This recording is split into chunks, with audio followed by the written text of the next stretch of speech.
It is your PrisonPlanet.tv memberships that fund so much of what we do here in this operation. And then we're more than happy for the TV show after it's aired live, then be leaked out onto the web to tens of millions of people. That's our goal.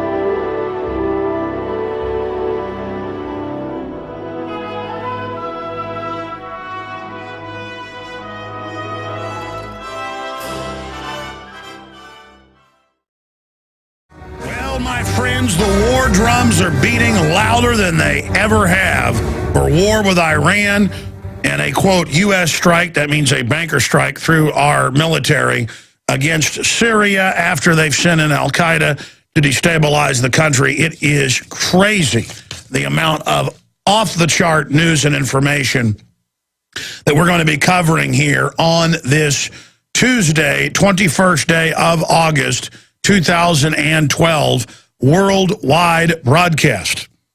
And we are going to, again, be here for the next 3 hours. Here is the news that we have in front of us. Netanyahu determined to attack Iran before U.S. elections, claims Israel's Channel 10. TV reporter adds, I doubt Obama could say anything that would convince the prime minister to delay a possible attack.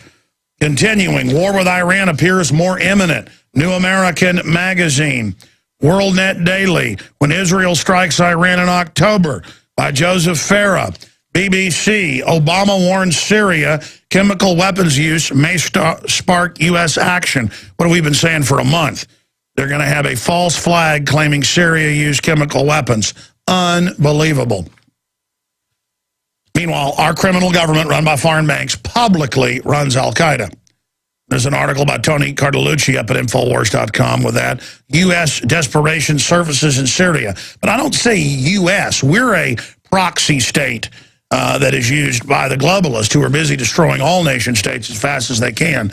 So that is just some of what is coming up. Again, Global Research, Professor Chosadowski, Israel's war plans to attack Iran before the U.S. election. It's just coming out of all these sources. We're going to be breaking it all down today. Also, Russia, China warn West against Syrian intervention, saying it would violate international law, and saying that they're not going to stand by and watch that happen. You know, the Russia and China have vetoed.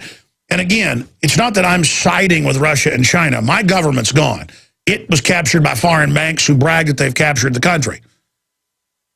But it is the bankers through the United States, Western Europe, England, NATO, that are menacing and sending in proxy jihadis, al-Qaeda, Wahhabists, murdering the Christians, the Jews, the Alawite Muslims. I mean, it's incredible. It's so off the chart immoral. And the prostitute corporatist media plays off the ignorance of the American people and others, and is like, yeah, we gotta go into Libya and Syria because Al-Qaeda. They actually say, because Al-Qaeda, Gaddafi's with Al-Qaeda, Assad's with Al-Qaeda. I mean, that's how dumb they think you are. Like when Bush said that Sunnis were Shiites, and Mohammed Karzai said, no, sir, they're two different groups. And he said, no, they're not. It wasn't that Bush was wrong. He wasn't making a mistake. He was throwing it in everyone's face, flaunting it, destroying reality, poking holes in it. The world economy is being imploded by design to establish the global corporate banking monopoly government. The New World Order, Agenda 21. And I told you, when they try to put the capstone on the pyramid, they're going to launch giant wars. Big uns. And that's what they've got the martial law ready for, is the wars and the collapse and all of it. And they're going to tell the public, just do what you're told during the crisis. And when order is restored, everything will be okay, but that's not the case.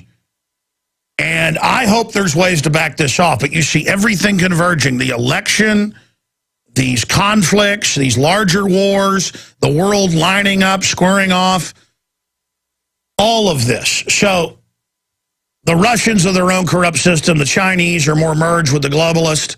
but it's kind of a Mexican standoff there where both sides are balancing, against each other. But basically, it's globalists who just opportunistically are playing all of these different factions off against each other, and they win out of the chaos. And they get to pose as the saviors.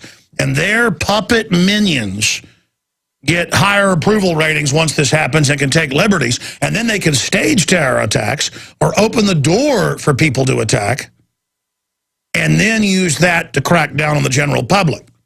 I told you over a decade ago they'd shift from Al-Qaeda to conservatives, libertarians, gun owners, veterans, and you saw it then come out in the government documents. I told you the Army would start claiming, because it was in ADL, Southern Poverty Law Center propaganda, and some of their fronts were putting it out, that the Tea Party was going to link up with Al-Qaeda. That's now in major Army training battle plan scenarios.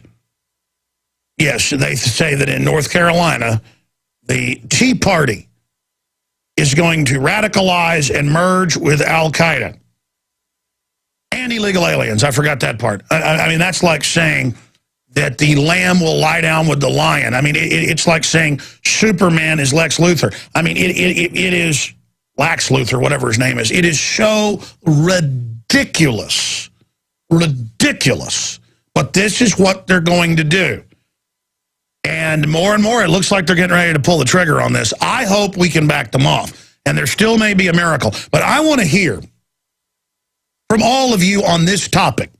Do you think everything's going to be okay? Do you think this is all just more saber-rattling, which I hope it is? They had 3 different Joint Chiefs of Staff chairmen, 2 different heads of CENTCOM basically resign in the last decade over not wanting to go to war with Iran. There's been a lot of people have held back this madness. They've had Mossad chiefs, resign or fired over it. They've had the head of the IDF say it's not a good idea. I mean, it's bad when even the hawks in Israel don't want to do this, because it'll be bad for Israel, but it'll be good for the New World Order. You better believe this crisis is going to hurt every nation state. Iran, Israel, Lebanon, the United States, Europe, everywhere. This will be used as the political cover.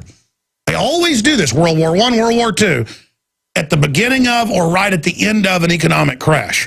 This is what you have. You have the imploding economy, the looting, and then a war. Collapse and war, or war and collapse. They all circle each other. Birds of a feather fly together. So I want to hear from you on this subject, quick and fast, and, your take, where you think we're going, what all these giant preparations, the 400 million rounds of ammo, the armored pillboxes, the Army manuals for re-education camps. I mean, wow. And they set the precedent. Well, I've seen it at UT lectures where the former CIA director, Woolsey, says, we'll put all the Muslims in camps. All Muslims in America in camps. And a lot of people are like, yeah, that sounds good. It's going to be you that's in that camp. You, wearing the John Deere hat, listening in Alabama right now. You, Hank Williams Jr. You are the target of this. And they use tribalism, your ancient ingrained tribalism of, there's a foreigner doesn't look like me. Arr, let me growl. Because instinctively, the threat humans have always faced is the tribe from over the hill or from across the sea that comes and usurps you. I understand it. I get the primitive systems. People who looks like them, who smells like them, who talks like them. That's just culture. That's what humans are. We're tribalist, period. And the globalists manipulate that.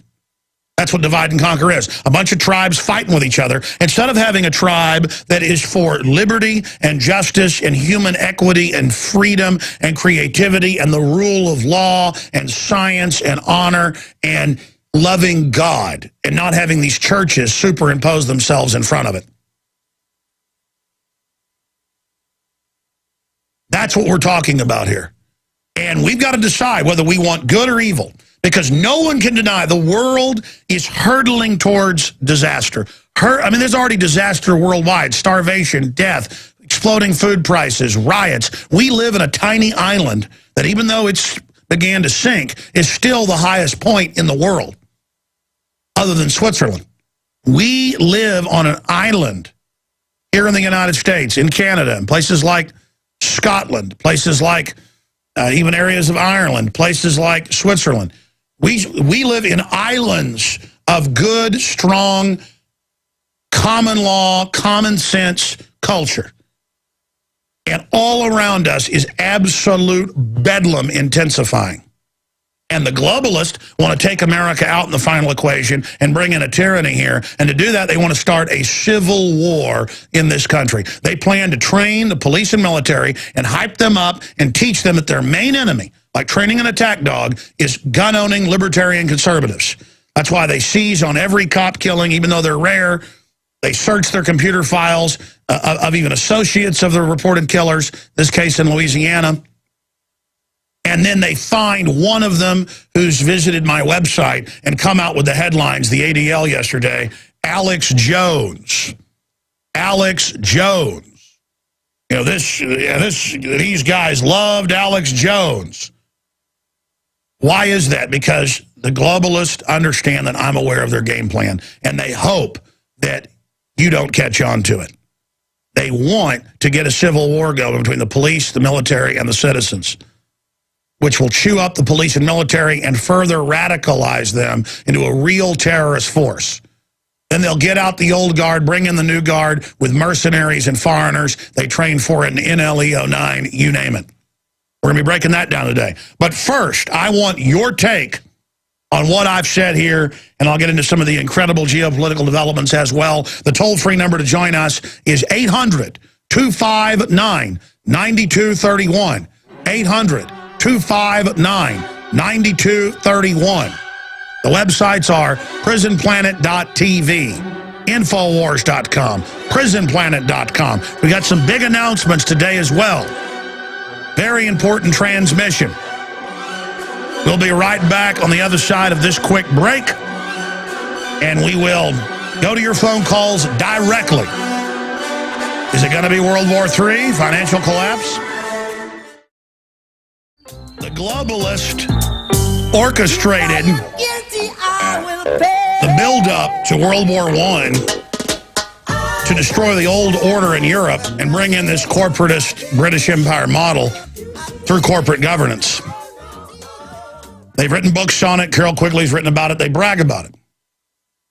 They engineered World War II. Hitler didn't work for them, but they funded him. They psychologically profiled him. They set him up. They gave him the funding and then knocked him down after he wrecked Europe, just like they funded the Soviets. The people running our government created Al-Qaeda. They created the Russian Soviet. They created the Nazis. They are the eugenicists. They are the full-spectrum dominance science guild who cold-bloodedly see us as like rats or bacteria in a petri dish. That's how they describe us. Well, I don't like it.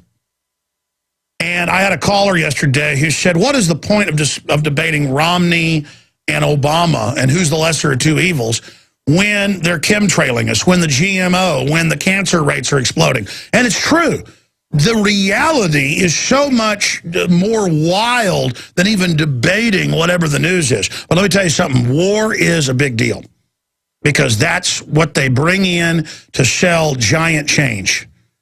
And the fact that it looks like the light is going green again, it went green last year for a little while, but there were a lot of news reports coming out that it was made-up news stories, that the Iranians were going to attack the Saudi embassy and all that, and it got backed off again. But believe me, if there is an opposition to this Iran strike and going into Syria, I told you 6 months ago they'd start calling for boots on the ground and bombing. Now they are.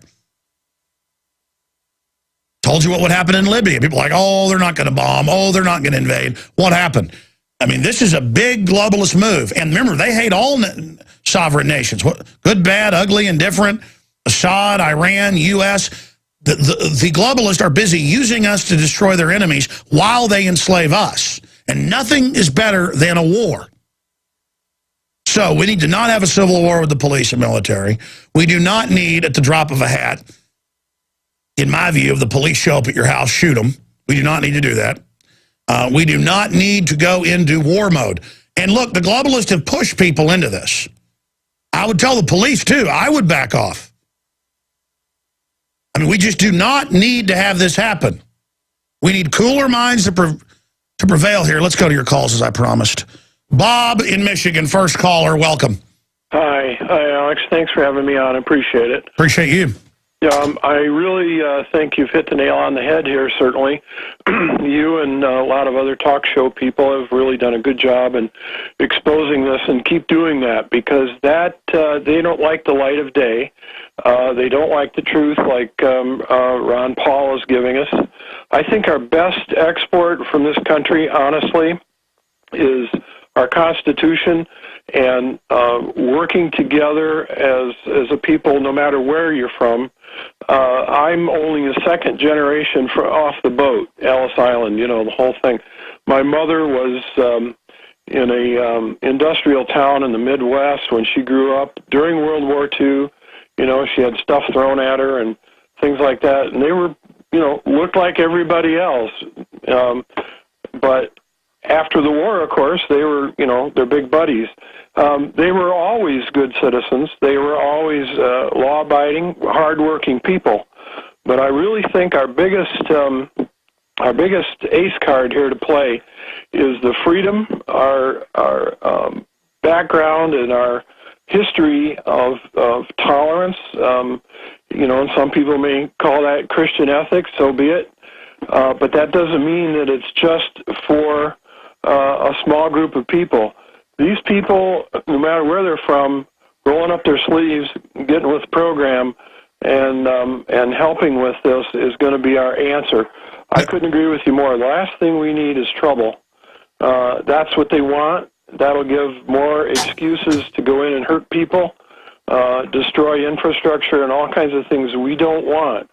We have lots of countries overseas right now that are still recovering from war and having a bad time. Absolutely. The globalists use our money and our blood to go wreck countries and then put worse people in, and then our tax money pays to rebuild it with strings attached, with new ruling classes dominating and oppressing those countries. And I don't want that done in my name. Key information and your calls and a ton of news and a special guest all coming up. We're going right to your calls on the other side. I'm Alex Jones. Coming up at the bottom of the next hour, I am going to premiere to everybody the new cover of the inaugural edition of the InfoWars newspaper / magazine. It's really a newspaper, but it's magazine format, has white, you know, high-quality magazine type paper. But it's the information that is important and powerful. Paul Watson in the next 20 minutes or so is going to post up at Infowars.com and PrisonPlanet.com the article that I put together, you know, the opening letter from the publisher of why we're putting this publication out, and breaking down the fact that we're dealing with a lot of new forms of censorship in the internet. And this is our answer to the internet kill switch. And I'm going to break that down at the bottom of the next hour. We have a guest coming on who's written a very powerful book, Fool Me Twice. Aaron Klein breaks down from Obama's own think tanks what they're planning if he gets in. Of course, that'll tell us what Romney's planning, too, because they're all run by the same people. But this is what Obama is planning if he gets back into office. And I had, of course, Webster Tarpley on last week for an hour and 45 minutes on the nightly news to break down what he thinks will happen if Romney gets in. And, you know, Tarpley was a big enemy of Obama, saying he was a total globalist, accurately predicting what Obama did do. He was saying last week that it's Romney who's going to get in now, and that look out, because everybody's going to go to sleep, and they're going to ram through their agenda. And sure enough, you saw Newsweek yesterday saying, hit the road. It actually said, guys, if you pull that up, I'm going from memory. It said, hit the road, right? It said, it's time for a new president. You know, hit the road. It says, hit the road, Barack. Yeah. I mean, that's such a shocking headline. All the time I say stuff and it feels like a lie because it's so wild. I mean, all the time I think about talking about some of our accomplishments or something, and I go, I better not do that. It just sounds like a lie. You know what I mean? Well, it's the same thing with this. I'm like, did it really say hit the road, Barack Obama? And I'm like, guys, check that. And they pull it up and they go, yeah. That's how fast they are. Talk about quick draw in there on the internet. In fact, put it up on screen when you get a chance. If you're a radio listener, and you hear me say put it on screen, this or that, all you have to do is go watch us at prisonplanet.tv or InfoWarsNews.com. And we've got streaming video for the 3-hour radio show. It really is a TV show, multimedia, and then the nightly news. Hit the road, Barack. Why we need a new president? By Ferguson. So very, very incendiary type comments for Newsweek. I don't think I've ever seen Newsweek or Time, even with Republicans that they claim to hate, come out with something like that. I mean, this is incredible. Again, we're seeing all of these things that you don't normally see happening, telling you we're moving towards a flashpoint. And that happens throughout history, where more happens in just a year or two period than happened in the previous 20, 30. It's those flashpoints in history. And my gut, my intellect, my research, other researchers' intellect, your gut, I know most of my listeners are pretty concerned. Everybody can feel, kind of like mice know a day before a tornado comes, that something's coming. I mean, is it magnetic? Well, they've proven mice and fish and other animals have these little magnetic sensors in their brain, cells. That's how hummingbirds can fly to Connecticut and fly to Guatemala back. I was looking at a bird book this morning because I follow birds, and we've got some hummingbird feeders. I saw a hummingbird I hadn't seen before, so I looked it up, and it turns out it's a hummingbird that goes as far north as Wisconsin and then flies back to Guatemala. It hatches as a baby and knows where to fly to the same place and then fly back. Just amazing. And that's done with the magnetic field of the Earth. They've done tests where they've... I'm digressing. If you just joined us, ladies and gentlemen, Netanyahu determined to attack Iran before U.S. elections, claims Israel's Channel 10. WorldNet Daily says when Israel strikes Iran in October. Let's get Joe Farah on. I know he has a lot of big sources there in D.C., and so I'd like to get Farah pop in for 30 minutes maybe next week, give us his breakdown on that. And we're going to be going over that. Also, war with Iran appears more imminent. New American, BBC, Obama warns Syria chemical weapons may spark U.S. action. That we've been saying for 3 weeks or so, a false flag, where al-Qaeda launches the chemical attack. They say Assad's done it, and then NATO has to attack. Well, that's what they're now saying, so look out. We're going to be breaking all of this down and more. Russia and China warn West against Syrian intervention. They're already sending in jihadis out of Turkey. We've got a bunch of other news here. Also, the nanny state is out of control. Cover this in the third hour. Cops interrogate family for allowing kids to play outside. Well, I mean, I've seen this with CPS all over the country. Children playing in fenced backyards. CPS comes and calls it neglect, even though the mother's watching them out of the window. Let me tell you something. When I was a kid, I ran around everywhere. And statistically, things are a little more dangerous than they were in the 50s, 60s, or 70s, but not as dangerous as they were in the 80s or 90s. I mean, this is just a joke. And then it's always the government that claims they're going to take your kids to keep them safe when they're the most dangerous group for your children to be in their clutches. And not just here, but in Russia and other places. The orphanages are veritable hell pits, but going to be getting into that. Russian woman kills elderly neighbor with her bra, Associated Press. The answer is obvious, ban bras. And I'm going to cover this, too, in the third hour. In fact, at the start of the third hour, I'll get into this. ADL implies Alex Jones inspiration behind Louisiana cop killings. And I'm going to have a message directly to the Anti-Defamation League coming up at 8 after in the third hour. Okay, let's go through calls now. Let's go to Randy in Ohio. Thanks for holding. What is your view on the geopolitical things happening? I mean, do you think we're on the edge of oblivion, or is everything going to be just fine? Well, Alex, you look at it in the fact of, good talking to you today, by the way. You look at it in the fact of our intervention in Syria right now, and the dominoes are starting to fall. You look at Tunisia, you look at Egypt. Basically what we're doing is a big resource grab in order to move into Iran. So once that Syria falls, we can build a pipeline from northern Iraq into Syria so we can do shipping routes to the Mediterranean Sea. So if they do try to close down the Strait of Hormuz, we have a shipping route to circumvent that, which will allow us our access to Iran without interrupting shipping.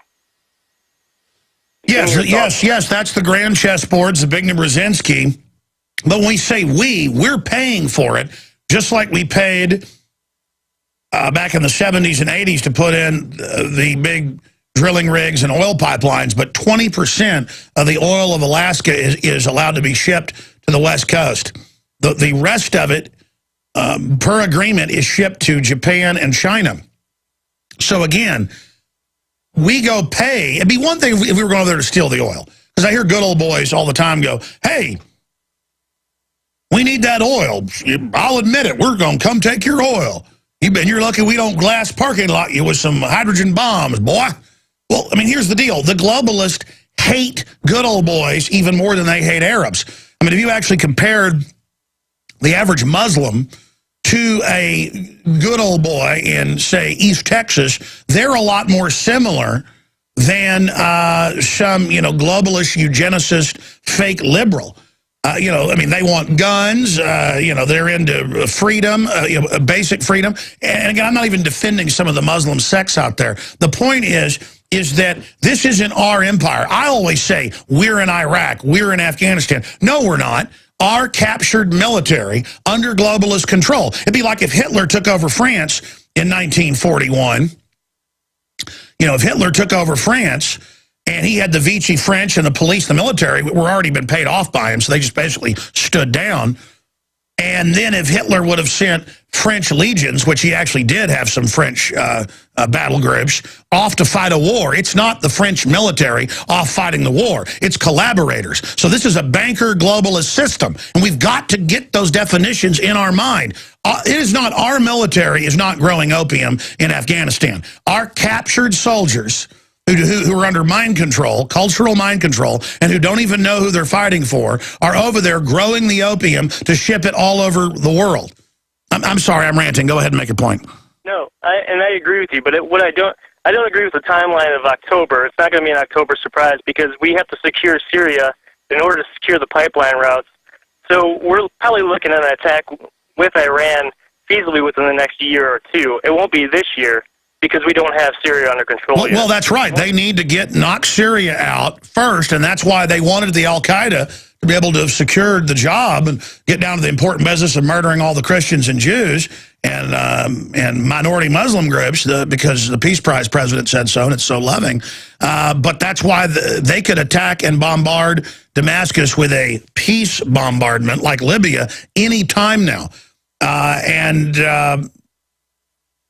Sounds like are you in the military? I am not, no. Well, I've researched a lot about this and about pipelines and pipeline politics that are going on, that have been going on with our country, and people say the Cold War is over, but it's not over. I mean, we're in a resource grab, and we're in a race against China and Russia right now. That's what I just said. We are not in a race, though. Look, they tell the generals. The generals get up there on C-SPAN at these Army and Navy and Marine Corps War College events. Air Force has events, and they say, we work for Wall Street. Wall Street's doing a great job dominating. We're getting resources for our people. Let me explain something.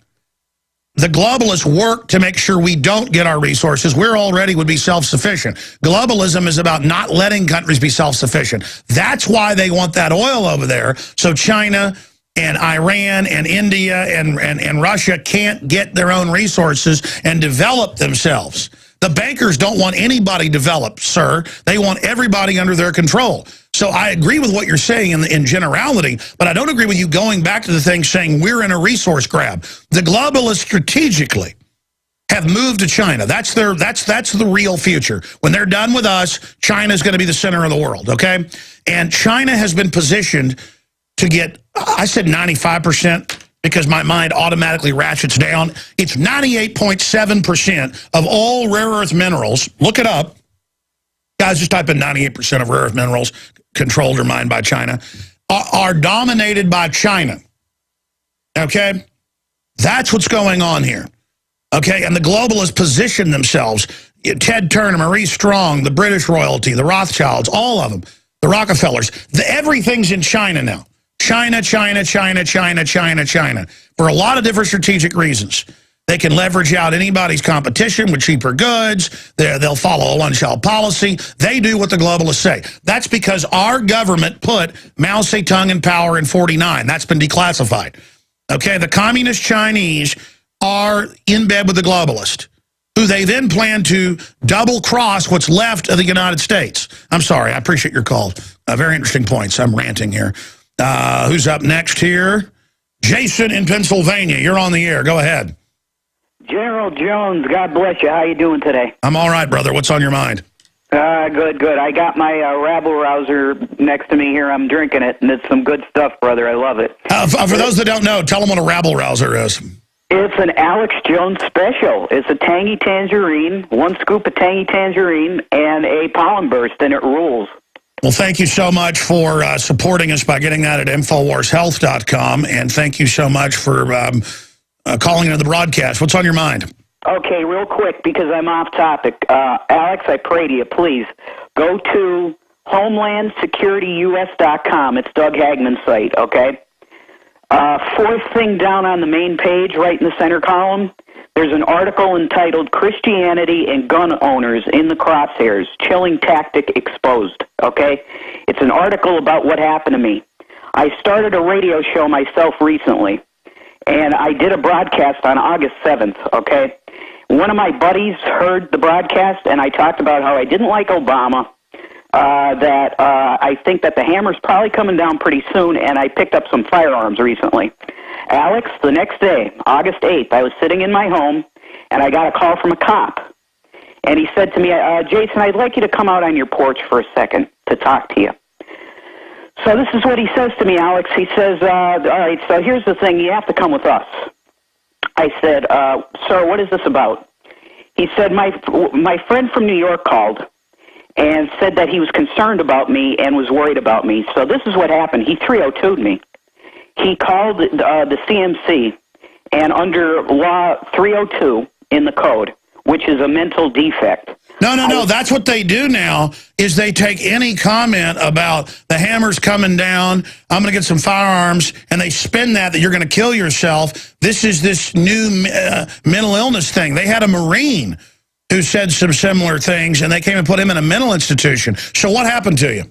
Okay, so this is what happened, Alex. I was in CMC Hospital in Scranton for 20 hours. They marched in, you know, the social worker, the psychologist. The first thing that the psychologist asked me, are you ready for this? Do you intend to hurt the president, number one? I said, absolutely not, sir. I'm a Christian. Okay, number two, do you intend on making bombs and blowing people up? I said, absolutely not, sir. I'm a Christian. He said, very good, because he was an Indian. Very good, you look like religious men. I said, thank you, sir.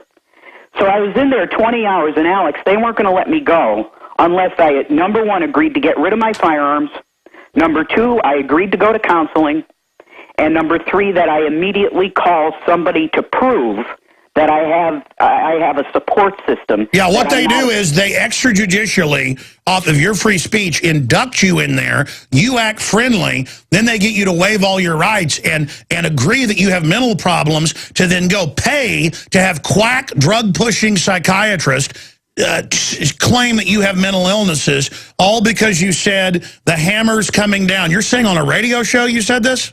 Yes. I started. Well, sir, this is a First Amendment issue. Secret police, this is Soviet style, have grabbed you. I'm meaning to get Hagman on anyways about a bunch of other issues, but it's the 4th story down, you're saying? Yes. Christians and gun owners in the crosshairs, chilling tactic exposed. I want to, guys, print that for me. I want to post that at Infowars.com right now so everybody can find it easily. And I was already, like yesterday, going to tell Dew to get Hagman on. So let's get Hagman on today, the Nightly News. I'm also going to interview Jakari Jackson, our new incredible reporter, who's now moved here officially. And so has Dan Badani, doing an amazing job helping produce the radio show and run stuff there, and as a reporter. I'm going to interview Dan Badani tomorrow. I tell you what, sir, we're going to look at your story. Give us your name and number right now off air, and we need to talk about this. Wow, you know what? I said I'd get to all these other callers.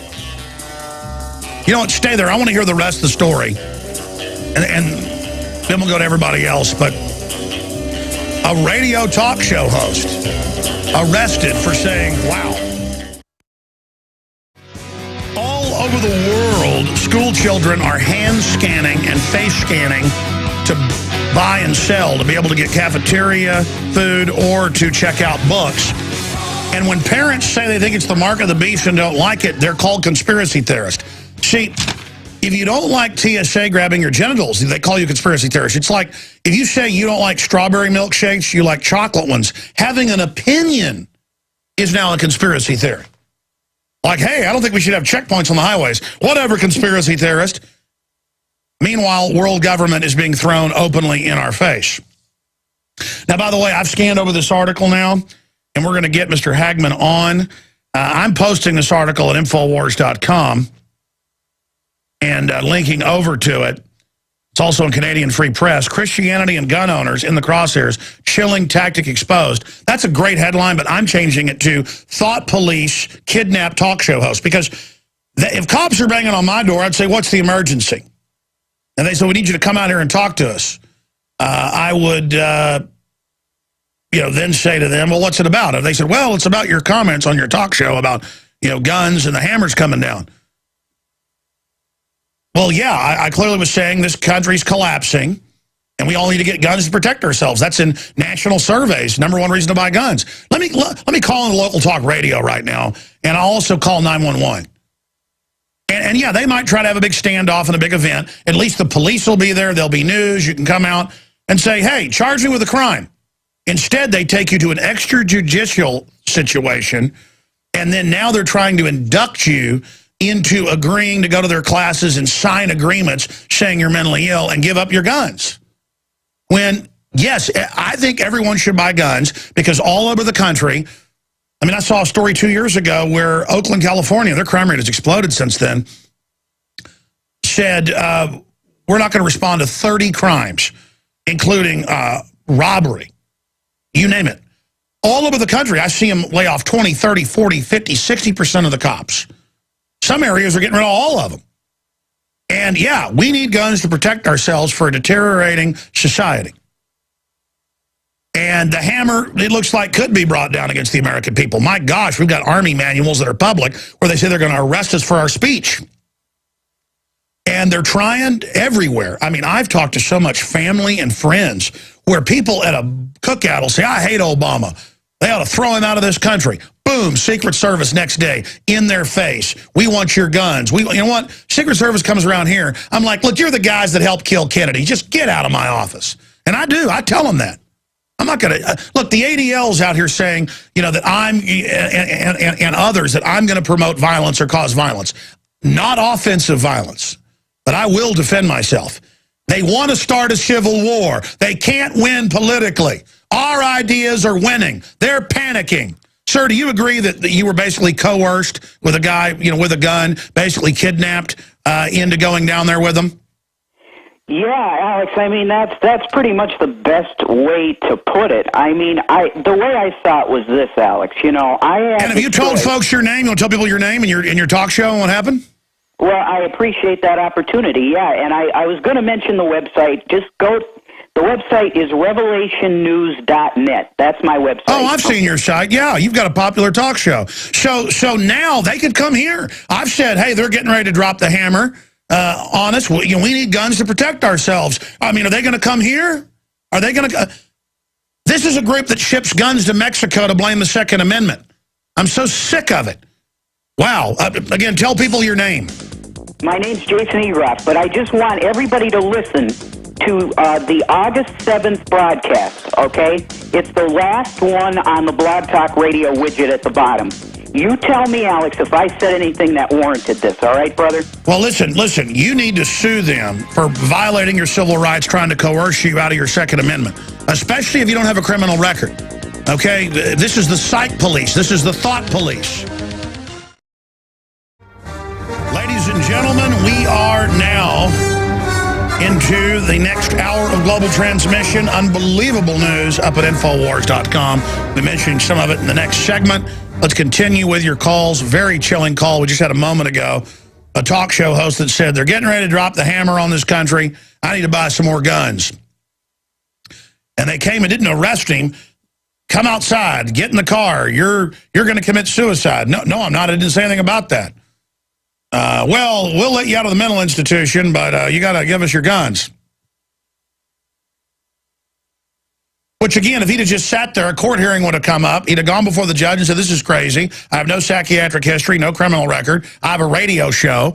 I was making a point about society crumbling. Here's a national survey where people say they're buying guns because they're worried about collapse. That's what I was talking about, Your Honor.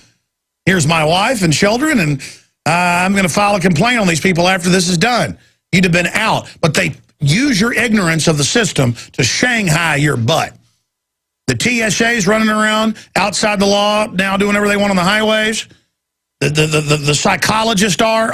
All these two-bit nobodies that couldn't get a job cleaning toilets are now going to be psychiatrists and psychologists. The new priest class trying to drug the daylights out of us while their wind-up toy mind control shooters go absolutely ape. By the way, later, remind me, guys, to review the Bourne, the new Bourne movie. I went and saw it last night with the crew. Unbelievably good. Unbelievably accurate. I mean, they are really telling you. I mean, that's right down to the actual drugs they really use. I mean, I am just blown away right now. They use viruses to reprogram the brain. How many years? About a decade I've been telling you about that. But, Dondi, how long have I talked about the viruses? 10 years, yeah. But well, because that's in the medical literature.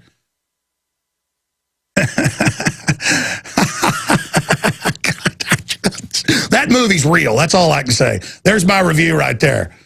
Let's go ahead and talk to Mary in Wisconsin. You're on the air. Go ahead. Hello, Alex. I have some information that I think should be passed on, okay? About 5 years ago, as a matter of fact, it's 2 months short of 5 years ago, I filed a provisional patent for removing carbon dioxide from the atmosphere. It was a very, very simple chemical that I used. As a matter of fact, you can buy it at the drugstore. And because there was controversy about this, I said, this is interesting. So I took this chemical, I took it outside, and I mixed it with some water. I took it outside, and I sprayed it into the atmosphere, and I was shocked at what I experienced. Subsequent to that, I filed the provisional patent, and it was used. It was a very simple chemical that grabs carbon dioxide from the atmosphere. And this is information I want to pass on to people. I hesitate to say what the chemical is on the air, but I certainly would be willing to pass a copy of the provisional patent on to you with the proof of what I am saying is correct. Yeah, well, mail it. I mean, mail me a letter, attention Alex Jones, or send us an email, show tips, and I'd like to look into that. There's all sorts of weather modification patents and provisional patent pending type things, and most inventions do get made in the garage, so I'd like to see your information on that, Mary. I just don't know where to send it. That's the problem. You can send it to P.O. Box 19549, P.O. Box 19549, Austin, Texas 78760. P.O. Box 19549, Austin, Texas 78760. And thank you so much for listening. I look forward to seeing that. All right, we got a guest coming up. What will Obama do if reelected? And I like the book because it'll tell us what Mitt Romney will do if elected. We'll be right back. I'm Alex Jones. This is the GCN Radio Network. GCNlive.com is their website. A lot of key news there as well. Stay with us. We'll be back. We are going to our guest here in just a moment. The voice you're hearing is my voice. I'm Alex Jones, your host here Monday through Friday from 12 noon to 3 p.m. Eastern. We'll be talking with the author of Fool Me Twice, Obama's Shocking Plans for the Next 4 Years Exposed, here in just a moment. First off, some of the headlines up at prisonplanet.com and Infowars.com just out. Print 2.0, the answer to the internet kill switch. And it goes on, Fed, court rules banksters can steal pensions.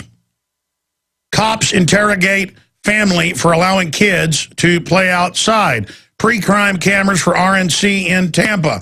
Jacob Rothschild, Paul Paulson, John Paulson, George Soros are all beating the financial disaster is coming. They're all betting on it. Jacob Rothschild, John Paulson, and George Soros are all betting that financial disaster is coming. Continuing, former Marine indefinitely detained in psychiatric ward over 9/11 Facebook post. That is all up at Infowars.com and PrisonPlanet.com right now.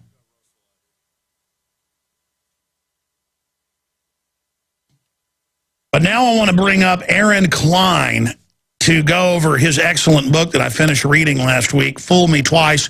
We also sell it at the InfoWars online video bookstore at InfoWarsShop.com or InfoWarsStore.com. will also get you there. And this goes over with his co-authors from their statements, from their think tanks, from their operatives, what they're planning if he gets elected. Now, I want to be clear, I'm not endorsing Romney either here. He's bought and paid for by the same people. But Obama is so over the top that he's just unusually dangerous with the government-run health care, the shutting down power plants without congressional approval, they're giving billions to his buddies in no-bid contracts and energy deals.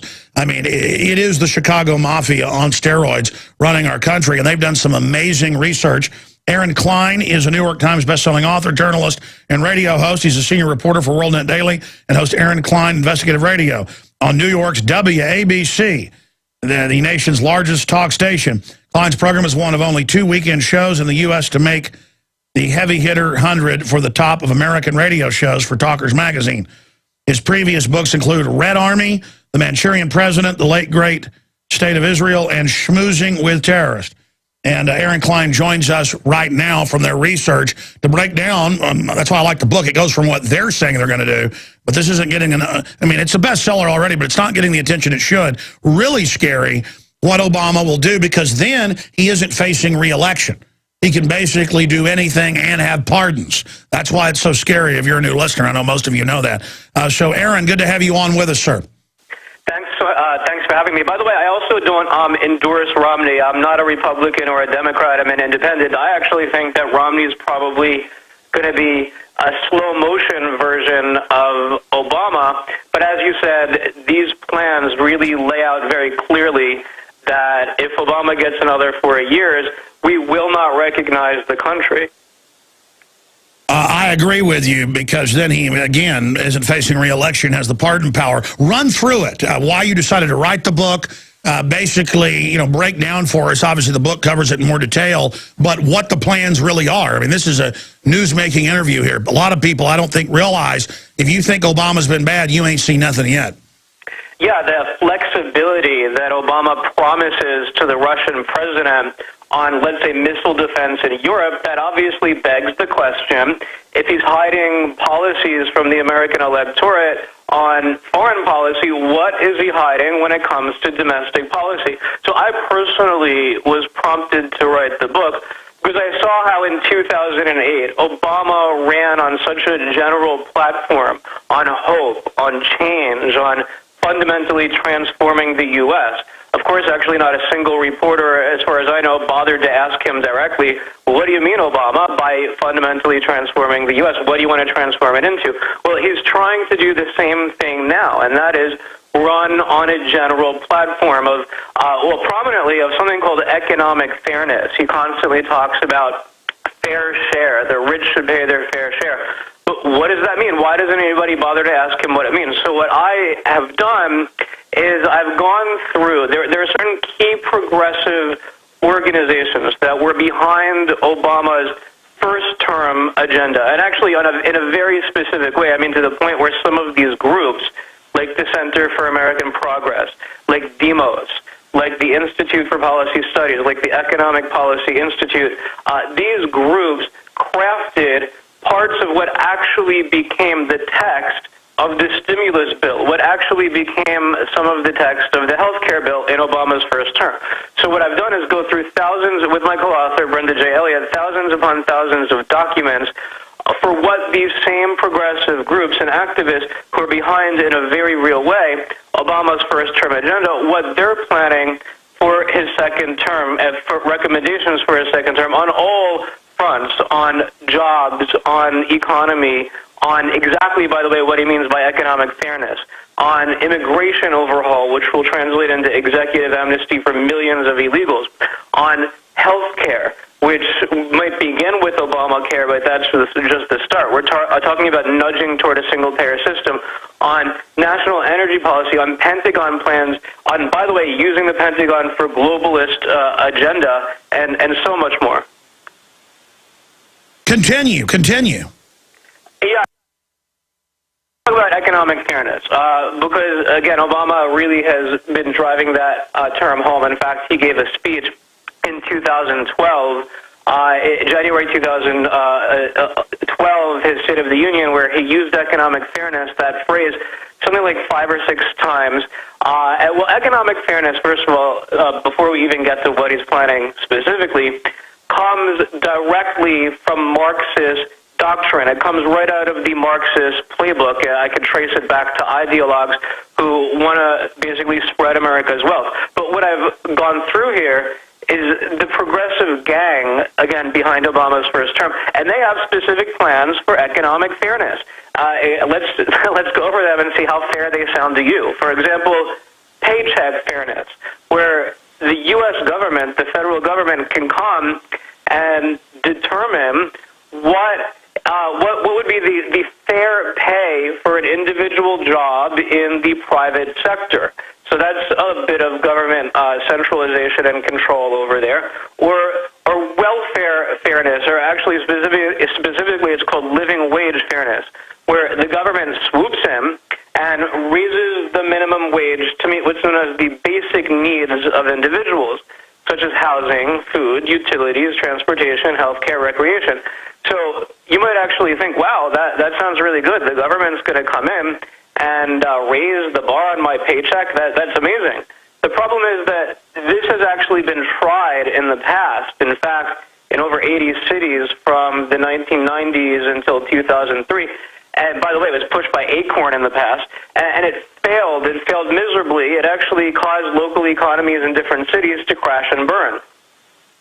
So again, this is just the beginning of economic fairness. Also, by the way, economic fairness to bring more unions into private industry, to nudge the unions into the industries, for example, with tax incentives and other things. And so now we can get a better picture of the kind of economic fairness, including, by the way, forcing companies to pay sick leave for 12 weeks, even if somebody's taking care of somebody else in the family who is sick. And again, actually, that sounds really good. Obama's for the worker. That's what it sounds like. The problem is who's going to pay for all of this. And actually, when you look at all of the plans that I outline in Fool Me Twice, and economic fairness is just the start, the theme here certainly is nudging closer toward a welfare state, toward a state where the government is involved in pretty much every aspect of our lives, literally from cradle to grave. Well, I agree with you, and I don't think people realize just how big a threat we're facing, and that they're already shutting down 1/3 of the power plants. They've shut down about 1/3 of that third. Power outages, giant power increases. Our mayor said for the earth, they've shut down 2 of our power plants. The third is now being shut down, and they say, if you don't like your power prices doubling, get ready, it's going to double over that.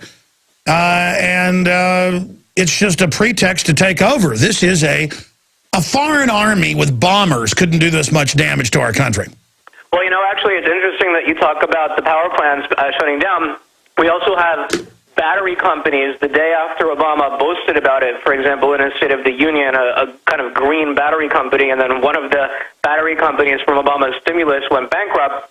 Here we are, mass corruption from Obama's first-term stimulus, 2009 green stimulus, to the point where actually in the book, Fool Me Twice, I have even more corruption, including top Obama administration officials tied to companies that received hundreds of millions of dollars in stimulus funding. But again, forget about that. Look at just the miserable failure economically of these green companies going bankrupt. Well, actually, in Obama's second term, there are plans for a new green stimulus. There are also plans for a national independent energy trust, which would be basically a federal green bank, plus actually greening the military. So we see a theme here of massive government jobs works program, by the way, also coming, but then a theme of using so-called global warming, the so-called theory of global warming, as if it wasn't highly in question after the leaked emails of 2009, to advocate for more green stimulus, but again, to advocate for using the military to actually, in some of these progressive plans, this is how loony it goes, to fight global warming. In fact, I saw different progressive groups. Well, I'll tell you what, stay there. Tell us about that on the other side. That's a total power grab.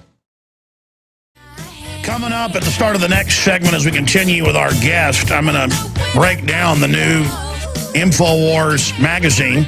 We're putting 50,000 on the streets of Austin today and tomorrow with the little stands and everything. And we're going to mail them out to everybody that orders books or videos or films or T-shirts at Infowars.com. That'll be added free to the orders, just like the Citizen Rulebook and bumper stickers. I tell you, just the amount of free stuff we're adding is amazing. And we're selling them at cost. At cost. I mean, we got down, did the calculating. This is at cost, what we're selling these at. You can buy them in groups of 10, 20, right up to 100 at cost. At cost. And have an incredible color magazine to hand out to people and wake folks up. It's powerful. You can go see the new cover at Infowars.com. We'll talk more about that here in about 10 minutes or so. Aaron Klein, again, WorldNet Daily mailed me probably 20 different books they've published. They're big publishers for folks that don't know. And I scanned over a bunch and read about 3 of them, to decide which ones I wanted to carry. And yours is one of the ones I decided to carry at InfoWarsShop.com because you guys have done the research, and all I do is study these people, and I learned some stuff here. But you've got how they all operate, the agit-props for the cameras, the Alinsky method, the way they plan to take over society and make us dependent on them.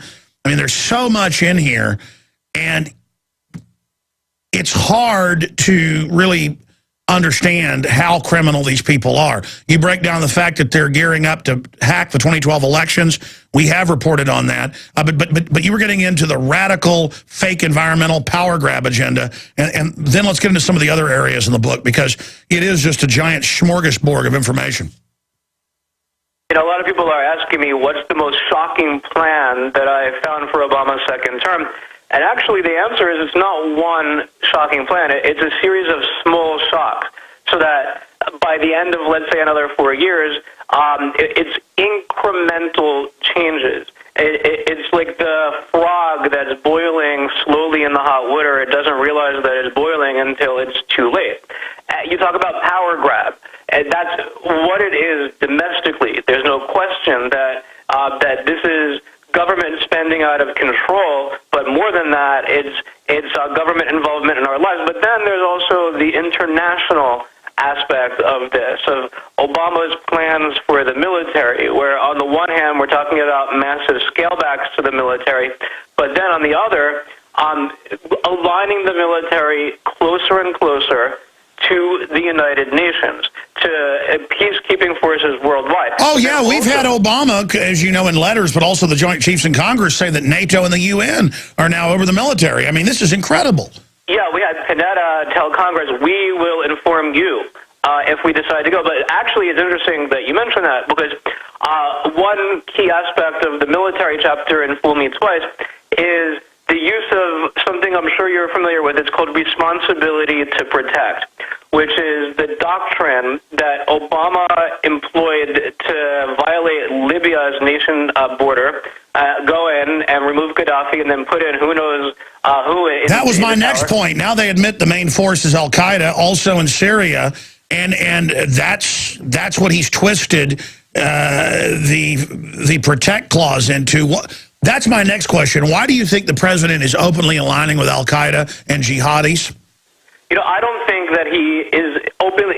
What he's doing here is very interesting, actually, is that I believe that he sees the Muslim Brotherhood as somebody that the United States, but that also internationally and globally, the global community can do business with, and actually that it would nudge closer to what seems to be the goal of the responsibility to protect authors. And I've actually personally gone through the literature of responsibility to protect, who crafted it, how it was crafted.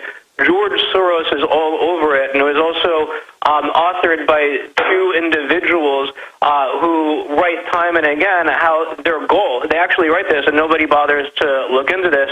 I'm talking about Gareth Evans and Georgian Thakor.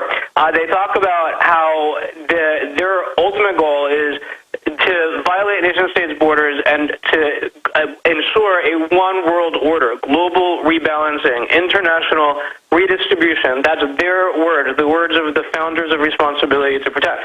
Now, if you take out your map, and I'm extremely familiar with the Middle East, I have been reporting from there for 7 years, it's one big mess of a clan in Syria, a clan in Saudi Arabia, a clan in Jordan. What unites the whole Middle East, if you want to unite them under nudging closer to some sort of one world concept?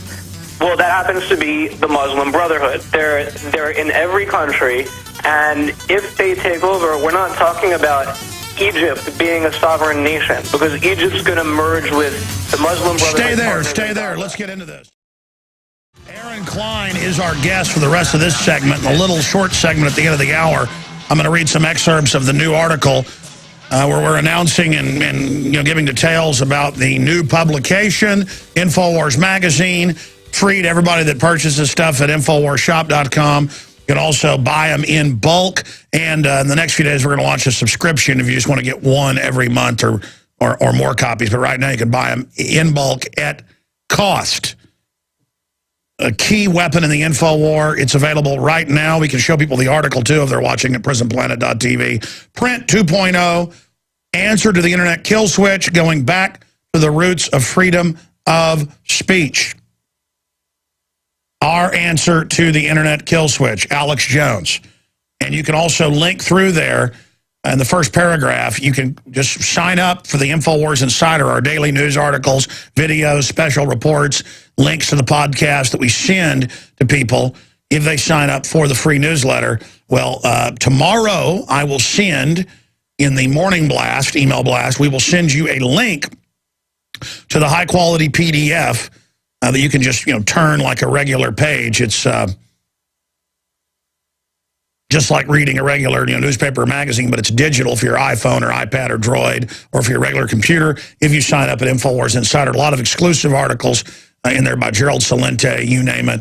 A very, very powerful issue, first issue. And it's got the Federal Reserve on fire on the front. And we're saying Rome burned, will we? Because Europe is burning in many areas in riots, and the Federal Reserve is burning down our currency and our sovereignty. So I asked the question, will major cities like D.C. and other places down the road burn in riots? I hope that's not the case. We're trying to avert some type of civil war in this country. And that's my next question for Aaron Klein, best-selling author, New York Times best-selling author, Fool Me Twice, the new book that's out breaking down Obama's shocking plans for the next 4 years, exposed. You were getting into their plan to use the Muslim Brotherhood worldwide, which is probably one of the biggest, most cohesive groups in the world. Christianity is broken into a million pieces, and the seminaries have all been infiltrated by communists and globalists, so it's pretty much fractured Christendom. They're secular humanists, hate Christianity, but they love jihad for whatever reason. And so now we see the clash of civilizations. Actually, the neocons talked about, they said, a war between the West and the East. But if you look at it, it's a manufactured conflict where you put the radicals in, and then I guess see that as the unifying force worldwide, and then play the clash of civilizations? Or are you saying that the Obamanoid types would actually really want to bring in some type of radical Muslim caliphate worldwide? I don't know whether they even care about a Muslim caliphate worldwide as much as they care about uniting, let's say, the Middle East under one sort of common banner. And it happens to be that the only common banner really is the Muslim Brotherhood. You know, it's amazing you mentioned Europe burning, and right now Obama, if he gets another 4 years, will implement some of what caused Europe's entire economy to crash and burn. He doesn't want us to know his plans, and so I'm trying to outline them in a very specific way in the book. But also, by the way, look at Syria right now, because it's a perfect example. Hillary Clinton last week, according to reports, talked with Turkey, which borders Syria. Turkey and Syria are enemies. Turkey wants to get rid of Bashar Assad's regime. Hillary talked with the Turkish leader about possibly implementing a no-fly zone in Syria, which would be under the banner of responsibility to protect. The very doctrine that I point out in Fool Me Twice will be some of the motivating driving force behind the future of the U.S. military. But who is fighting on the other side? You have Bashar Assad, the president of Syria, who's been accused of so-called human rights atrocities, because responsibility to protect can be used against any country that's accused of genocide, of human rights abuses, of atrocities. But actually in the past, by the way, the United Nations has used some of those labels in places where they absolutely don't fit. But actually, the jihadists have been streaming into Syria. Even Mujahideen that we were supporting, that we were fighting in Iraq and Afghanistan. Of course, we were supporting them before that with the Soviets. Now they're being supported, and they're the main force. Even the CFR, as you know, 2 weeks ago, one of their writers came out and said, "We need Al-Qaeda." That was a quote. So the TSA, again, needs to go in my pants to make sure bin Laden isn't hiding in there. But all of a sudden, Al-Qaeda-affiliated groups actually flying the Al-Qaeda flag, Al-Qaeda patches, they're now supposedly these humanitarians. And, you know, you've hit on something that's key here. That really is the UN global government model, where they fund proxy rebels to attack a country, whether that country be good or bad or indifferent. And then, oh, we've got to invade to protect the peaceful rebels that are blowing up police stations and shooting people and burning down churches and mosques, and of Alawites, and also driving out Jews. I mean, what are they going to do now in Egypt as they're driving out Christians and the few Jews that are there, or as they line up blacks in Libya and kill them and, you know, drive out Christians? What are they going to do when the jihadis, as promised, go after the Shiites, the Alawites, the Christians, and the Jews? I mean, they're burning up and blowing up the churches right now in Syria, and our media is calling them heroes. Yeah, our great Judeo-Christian country, founded with the Judeo-Christian values, is aiding the side that is causing Christians to flee from Egypt, that is persecuting Christians right now in Syria. Now, the White House claims that it's only providing non-lethal aid to the so-called rebels, and we know who the rebels are. At this point, even the New York Times is admitting that it's in part certainly represented by Al-Qaeda. But I have a lot of information that the United States has been using cutouts, like Saudi Arabia in particular, to give Saudi weapons, which actually come ultimately from the U.S., to the rebels. And so I believe there's no question at this point, according to multiple sources that I talked to, that we are absolutely helping the rebels get, I hate using that term, I don't even want to use it, they're not rebels, helping the insurgents that are fighting Bashar Assad's regime to get weapons. So this means we are funding the other side, which we do all the time, by the way. It's not just in Syria, even in the Palestinian Authority, where we give training, actual training, to the Palestinian so-called militias. Well, the problem is that these militias double as members of the Al-Aqsa Martyrs Brigade, which is the terror group that attacks Israel. It's so ridiculous that I've personally interviewed in person, for example, the senior leader of the Al-Aqsa Martyrs Brigade, declared a terror group by the United States. His name's Allah Sinakra.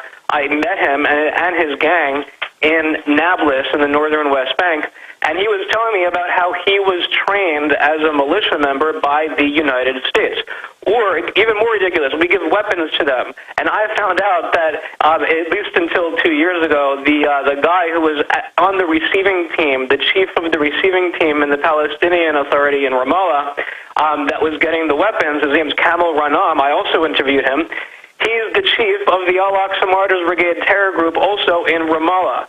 So It's been going on for quite some time, and now the situation is getting out of hand and really ever more dangerous. I agree. Let me bring up this angle with you. And again, we have a New York Times best-selling author on the line with us, Klein. He's written Fool Me Twice, available at InfoWarsShop.com or link through at InfoWars.com. Obama's shocking plans for the next 4 years exposed. It is so crazy to say, give up all our rights, Al-Qaeda's going to get you.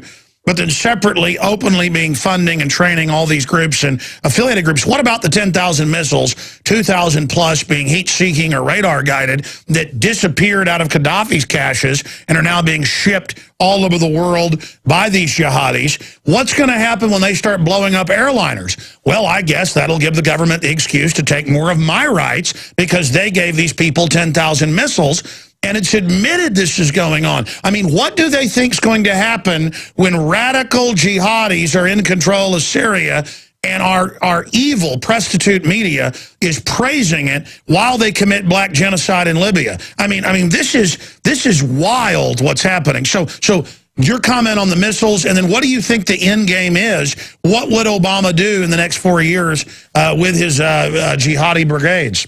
You know, I personally talked with Israeli security officials who have exactly that kind of information, that the missiles that were in Libya and many other kinds of weapons and munitions are being sold now using Iranian and other money to the jihadis across the Middle East, including in the Sinai Peninsula, where reportedly they do have anti-aircraft missiles that can down an airliner in the Sinai. No, what's even more crazy, I don't know really what is crazier here at this point, but is the billions of dollars in aid that we've given to Egypt. And we were told at the beginning of the so-called Arab Spring that the Muslim Brotherhood would never take control of the presidency and would certainly never take control of the United States-backed, the United States-armed, the United States-funded Egyptian military. Well, Mohammed Morsi, President Obama's good pal, the Muslim Brotherhood new Egyptian president, just fired the top brass of the Egyptian military. And so now the Muslim Brotherhood in control, basically, for all intents and purposes, of what I would say is the number 2 or number 3 most powerful military in the Middle East. And yet we have a massive situation of this weapons proliferation. What's going to happen in Syria should Assad go? So what is the grand plan? Why would the State Department, why would NATO do this? Why would they do this? I mean, what are they planning? Just to try to get a Shiite-Sunni civil war going? I think that's certainly where I actually think that is where we're headed, because if you look at the situation right now in the Middle East today, it's Iran and its Shiite proxies, meaning Hezbollah, meaning some in Lebanon, although not all, meaning Hamas, Islamic Jihad, and others, although actually Hamas and Islamic Jihad are Sunni, but they're paid off by Iran. And then on the other hand, you have the Sunni superpowers of Saudi Arabia and now Egypt, and we are headed toward a massive possible Middle East confrontation. There's no other way to read the tea leaves here. And in Obama's second term, the use of the U.S. military, you would think, with all of these growing threats, although actually we're feeding these threats, certainly, I would say we're behind some of them, that the use of the U.S. military, you think, would be to combat these threats. But actually, it's to scale back the U.S. military with regard to funding to certain aspects, but then to use it for a more internationalist agenda. So sure, and also take over Africa with the made-up Coney stuff and get a bunch of the diamonds and oil and the rest of it. But I mean, at the same time, that's why I don't think Obama at this time wants the Iran attack, because that would probably unify the Muslims instead of just getting them to kill each other. And I think all of it is extremely immoral, and I think it goes back to 53 and Mossadegh. If our government and the British government wouldn't have thrown him out and then double-crossed the jihadis and then put in the Shah, it just goes on and on. This policy of putting radical Muslims in didn't just start with Obama this last 3 years. It's been going on since the British did it with Saudi Arabia, and it is an evil policy, and I think it's just going to continue to sow the seeds of our destruction. Yeah, and it continued after the Shah, obviously, with deposing the Shah and then putting in now the radical Shiite fundamentalist regime. This is how dangerous it is. I mean, the Shiites believe that the coming of their imam, the Mahdi, the Islamic Shiite Messiah, can only come about if there's an apocalyptic world battle of good versus evil, where the world almost comes to the brink of destruction, and then the Islamist Messiah comes back. So does NATO, does the Obama administration, does the European Union understand that they're playing with fire in the Middle East, and not just in the Middle East, of course, the ramifications around the world, even in the United States? Obviously, Iran terrorist proxies are very capable of deploying some sort of attack right here in the U.S. or in Europe. Which the government would love, which the government would love, because then they can take our rights, which is what they... That's my final question for you on this front, and then I want to get a brief take on what you think Romney would do if he gets in. I mean, as you said earlier, he would just go slower with this program. The ADL came out yesterday and you know, said, oh, one of the guys that shot a cop, or no, one of the friends of somebody that shot a cop, his Facebook had a link to Alex Jones. Well, yeah, I mean, I have a website that 1 million people a day visit. And, the theater shootings are being caused by talk radio, and Rush Limbaugh, the Southern Poverty Law Center, is out there saying all this. And they're saying, yeah, we need to restrict speech because, it's... there's going to be a civil war with the right-wingers. What's your research on that, these attempts to demonize conservatives and libertarians in a second administration? We've all seen the MIAC and Homeland Security reports and others where they say the biggest threat is returning veterans. So now they're going to say Al-Qaeda is not a threat, but the returning veterans are. I mean, my point is, what do you expect the next administration if Obama gets back in on that whole front? Yeah, I mean, just even the current administration has that kind of ideology. Like Julius Jekanowski of the FCC, who comes from and is heavily tied with something called free press, that is anything but free press. They're agitating toward more government control of the internet, of the airways. And Cass Sunstein, who of course just stepped down, but before then advocated for a New Deal fairness doctrine where the government would impose a panel of experts that could oversee diversity of view on the airwaves. It's like the Ministry of Information. But in Fool Me Twice, I do have specific plans that we found, including in the Green chapter, surprisingly, because the progressive camp is very nervous about the conservative and libertarian drive to point out the pseudoscience behind global warming, which is the basis for what they're trying to do in the upcoming second Obama term with lots of the economic plans. So there is a drive, although it's not specified exactly how, but using a multiple possible assaults, it's like this large octopus that has many tentacles, to silence talk radio, to silence, to nudge toward more government regulation, keyword regulation, of the internet, of the airwaves. Yeah, the Ministry of Truth. You know, I'm going to plug the new magazine, and I want to read the article, but I'll have to do that at the start of the next hour, and then I'll get into this whole demonization report. Third hour's coming up, but stay there, Aaron Klein. I want to come back and get your take on Mitt Romney briefly. The old Willie Nelson, our good friend, he is in the hospital the last few days with breathing problems. He's almost 80. That's one of the cool things about being a radio talk show host, is I've gotten to know people like, well, Willie Nelson real well, but Charlton Heston, Christopher Walken last week. We got Richard Belzer coming back on Friday to get into being censored on CNN. But right now we are talking to the best-selling author of Fool Me Twice, Aaron Klein. The book is available at Infowars.com. Look, in closing, these really are authoritarians, and Bush did a lot of authoritarian stuff that I was extremely critical of as well. But I've been shocked by mainline Democrats and Democrat publications across the board just absolutely backing Obama on outrageous stuff. I mean, they could care less that Al-Qaeda lined up tens of thousands of blacks and mowed them down or cut them up with machetes. They put out this war propaganda to invade Uganda. I mean, just all of it. These are really a nasty group of people. And it just shows their followers are purely ignorant, hype-driven people who have no real liberal intentions. Because I can admire somebody that's anti-war and stuff. I can admire some, I mean, Thomas Jefferson I would see as a liberal. These people have nothing in common with Thomas Jefferson, and they are flaming authoritarians, and I'm shocked by their criminality. I mean, it is shocking.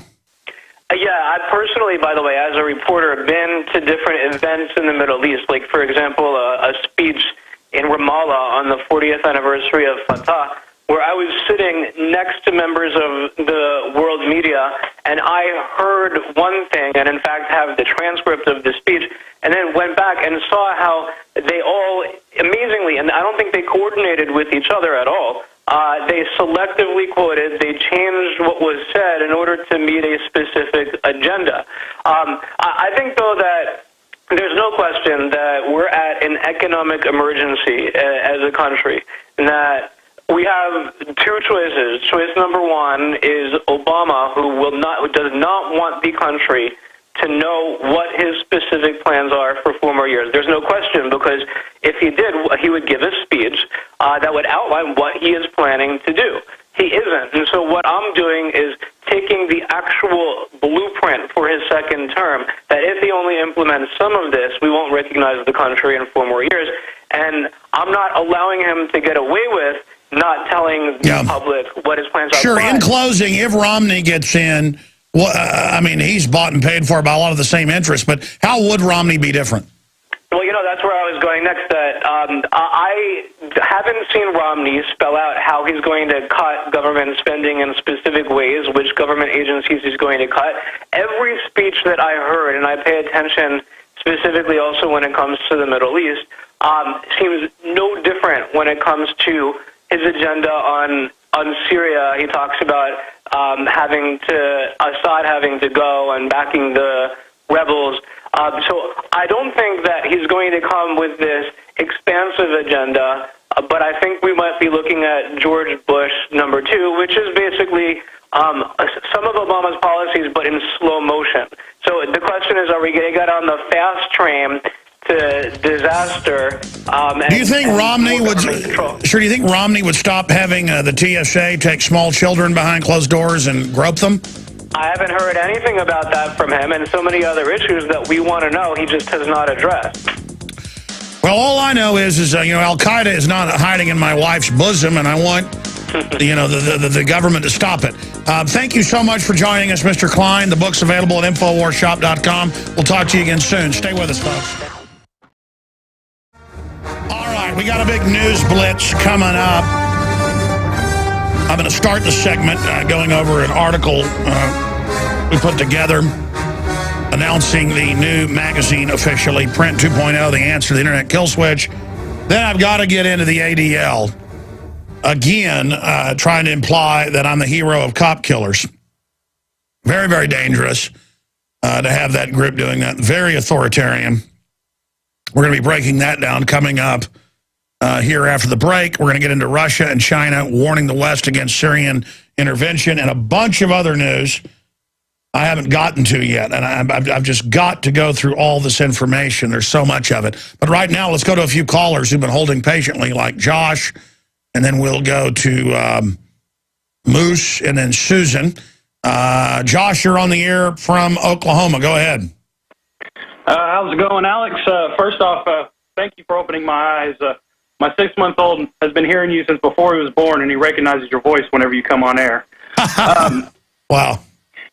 Now, I have to agree with you with the crackdown on free speech. It's becoming ridiculous. I'm currently dealing with a lawsuit against my local police department for a civil rights violation with a similar incident like your second caller. Police department's taking screen caps of my Facebook posts, and they put me on their watch list as a suspicious person. No, what they're doing is they're taking training that they did for gangs, where they stop you and take photos of you and all this, and they're now putting conservatives, libertarians, patriots in those.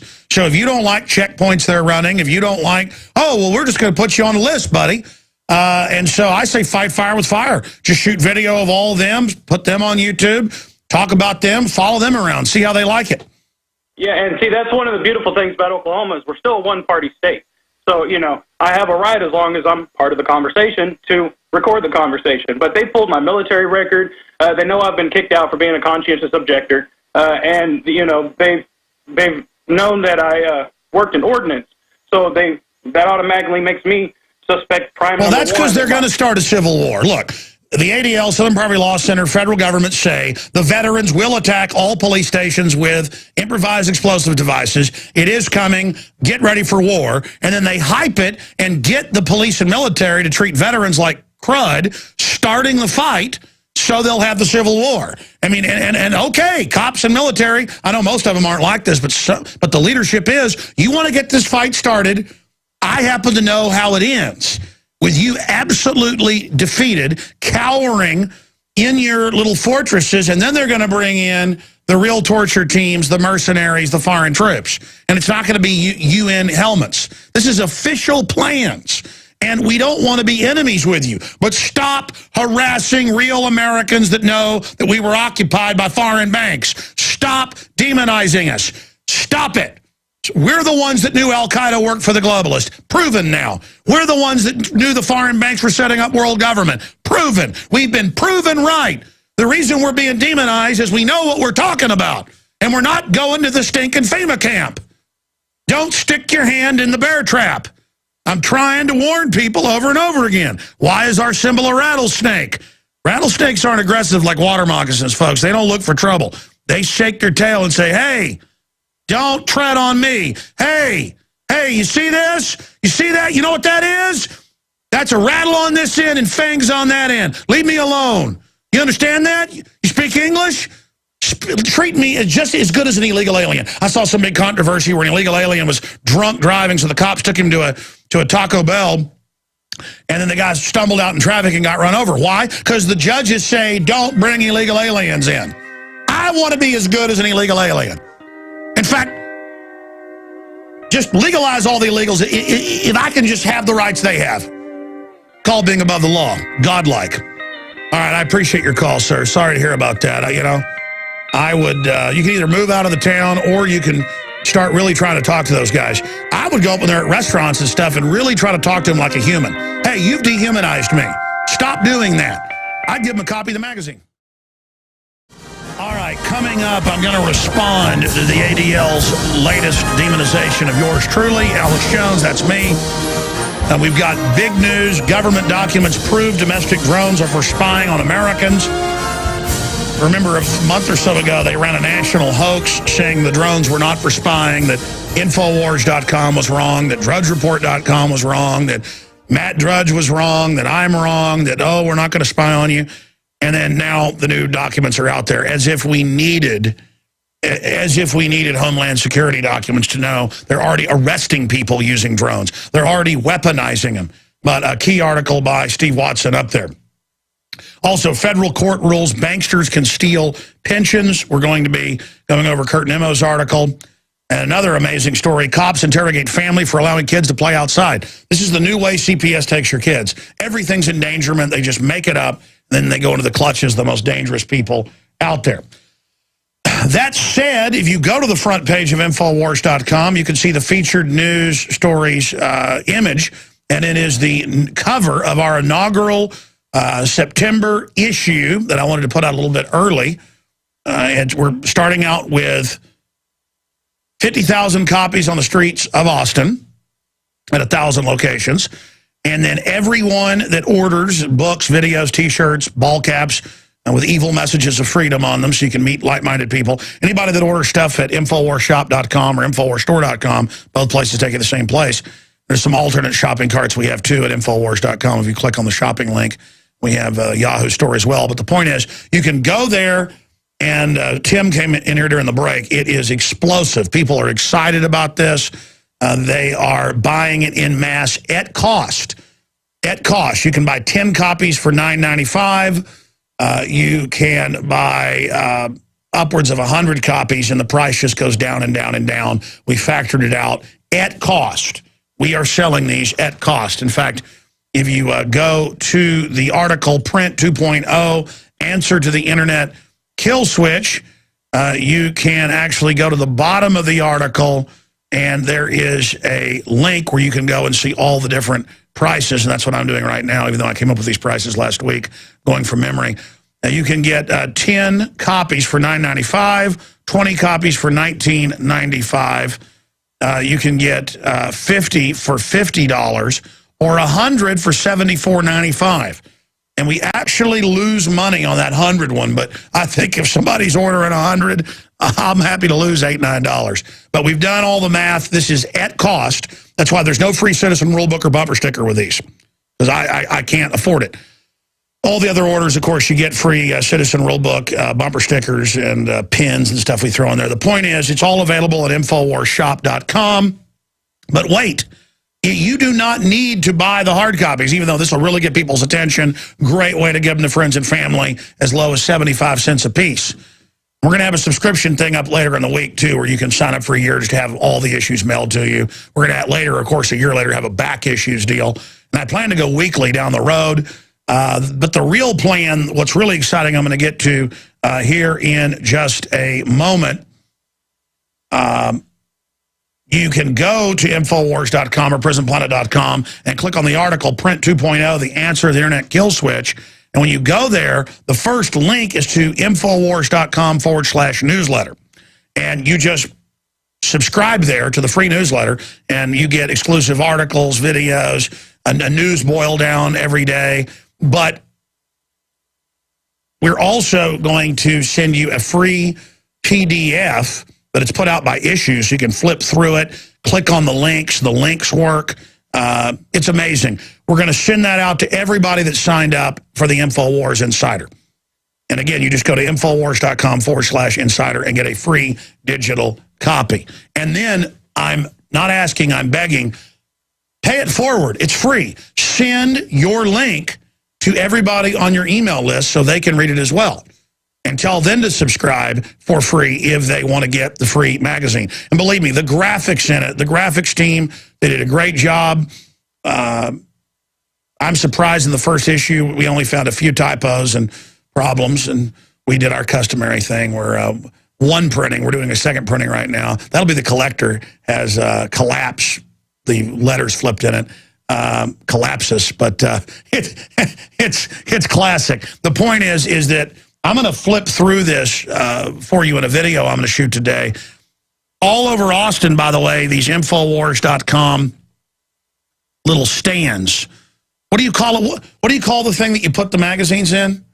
The magazine racks. Yeah, the racks. There you go. And 1,000 locations, ladies and gentlemen, we're putting the magazines at.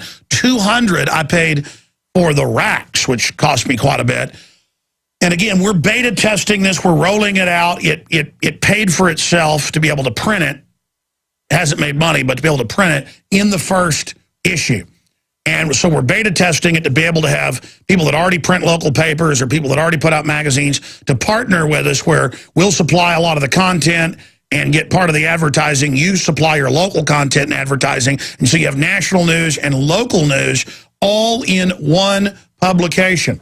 So we're going to have that down the road, and that's really the big plan here, is I'd like a year from now to have 20 cities, and I don't care if you're a small town or a big city, you could, because we have to have the lawyers write it up for everybody and stuff, you know, so that it's all legal and lawful and properly done, and so we're protected, you're protected, and a code of conduct and stuff for the paper, because I don't want to get sued for what somebody writes locally. You know, it'll be your own standalone deal, and you'll be responsible for what you write in your area. But I'm getting off in a legalese. The point is that you'll have our national news with your local news as a supplement to it, and then you'll get part of the advertising in your area. And then you'll have the InfoWars name, and then you'll have print locally everywhere. That is so exciting. And we're already getting all sorts of printers, publishers, radio hosts, radio station owners, TV station owners. They're getting that this is exciting. Now, let me explain why we're going back to print. Print 2.0, the answer to the Internet Kill Switch, reading the letter from the publisher. That's me. If you're picking up this publication for the first time and wondering what we are all about, the answer is freedom. We stand behind the Constitution, the Bill of Rights, and the concept of 1776 expanding worldwide. The idea of liberty all over the planet. We are a firewall standing between liberty and the tyranny of the corporatist and monopolist system that is diabolically opposed to freedom and the free market, especially when it comes to the media and unrestricted flow of information. We oppose the wireless NSA wiretapping and the secret arrest of Americans under the NDAA. We oppose endless and criminal proxy wars carried out in our names. We oppose the persecution of people for religious or cultural reasons. We are not left or right. We are constitutionalist. Imagine the average liberal in Austin, who's not really a liberal, who's a fascist, programmed mind slave, reading something like this for the first time that's outside their little political correctness box. He's going to freak them out. I love it. Because Obama, see, it's not about preaching to the choir, folks. It's about reaching out. Because Obama is currently the titular head of the global empire and crime syndicate, a lot of this publication will be about his actions. In the past, we were critical of Bush. We will also examine Romney and others who may replace Obama and his administration. Infowars.com and prisonplanet.com, our flagship websites, are rated by Alexa.com. It's actually 4 times. And similar metrics that gauge web traffic as a top alternative media site in the world. Infowars.com receives about twice as much traffic. We looked at that. It's 4 times, according to Google Analytics and Alexa, so we need to change that. Because Kurt wrote this, did a great job off a recording I did. And so it's just, I told him check the numbers. I don't think he knew how to read them. The point is, news via print is dying as a result of a perfect storm. People are abandoning corporate newspapers and print publications and are instead flocking to the web as so-called mainstream newspapers just regurgitate corporate and government talking points. Mainstream news is also dying online. This is why we are able to dominate them with film, videos, and our news websites. Yeah, print isn't really dying because of the web. Sure, it would have reduced it some. But people like print. It's falling apart because people are leaving print and it's horrible propaganda. Now, here's the important part I'm going to get to right now. We're going to skip this break because I've got to have time to finish this.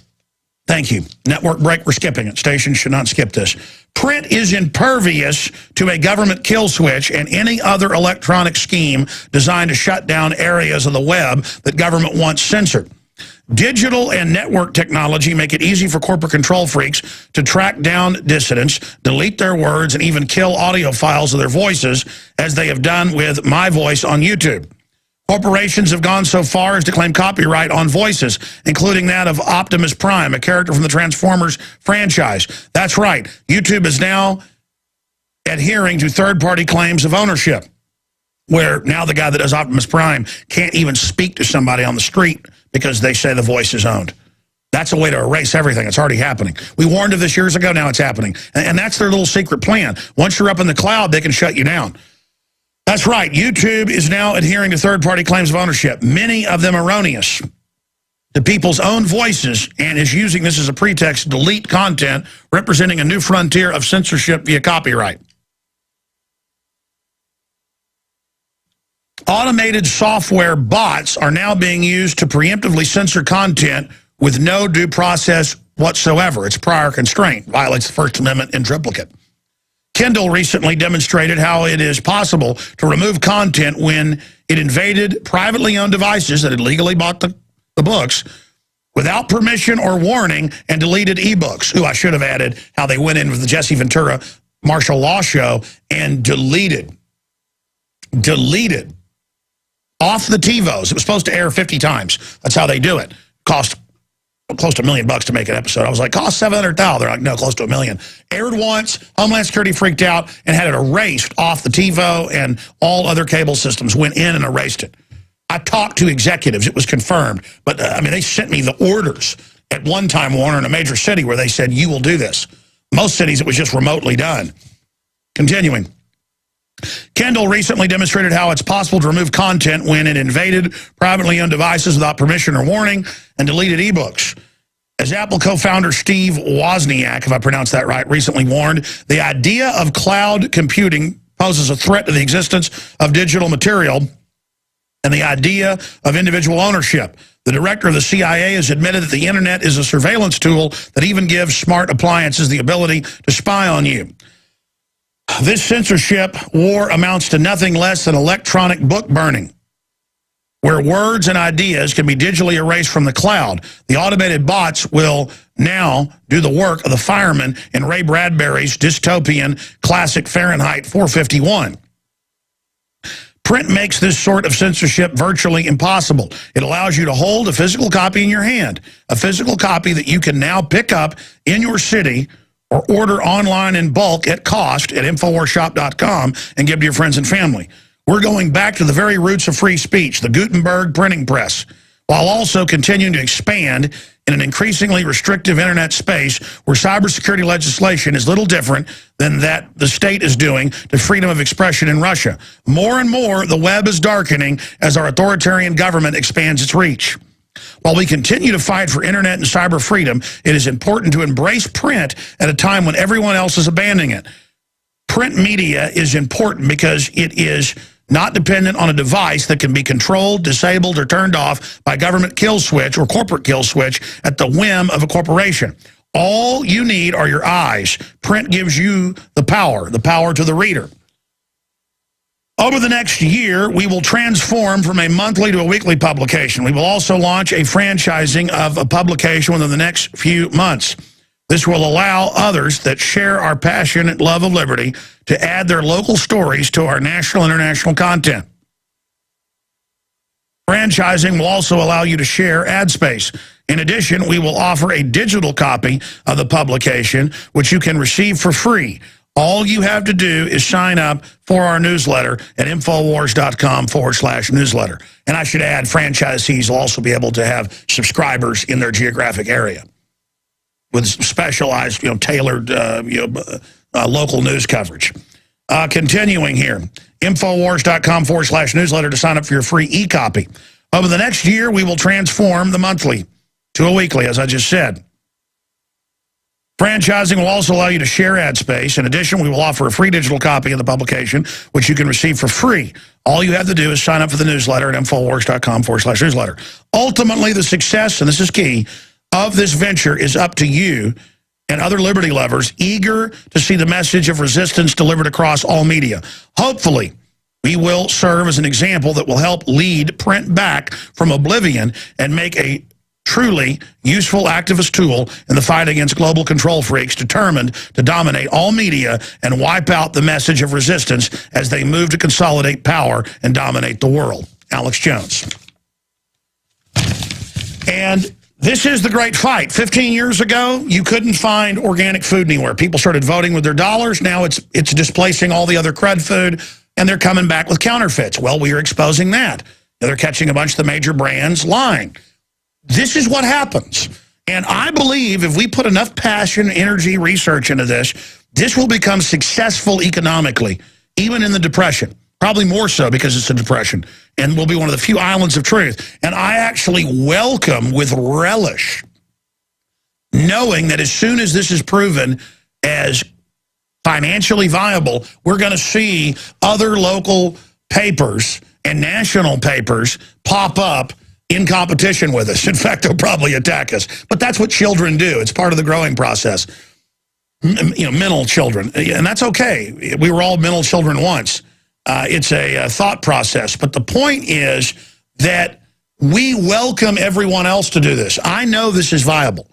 Again, we already paid for the printing, the graphics people, and other things with the amount of advertising we got.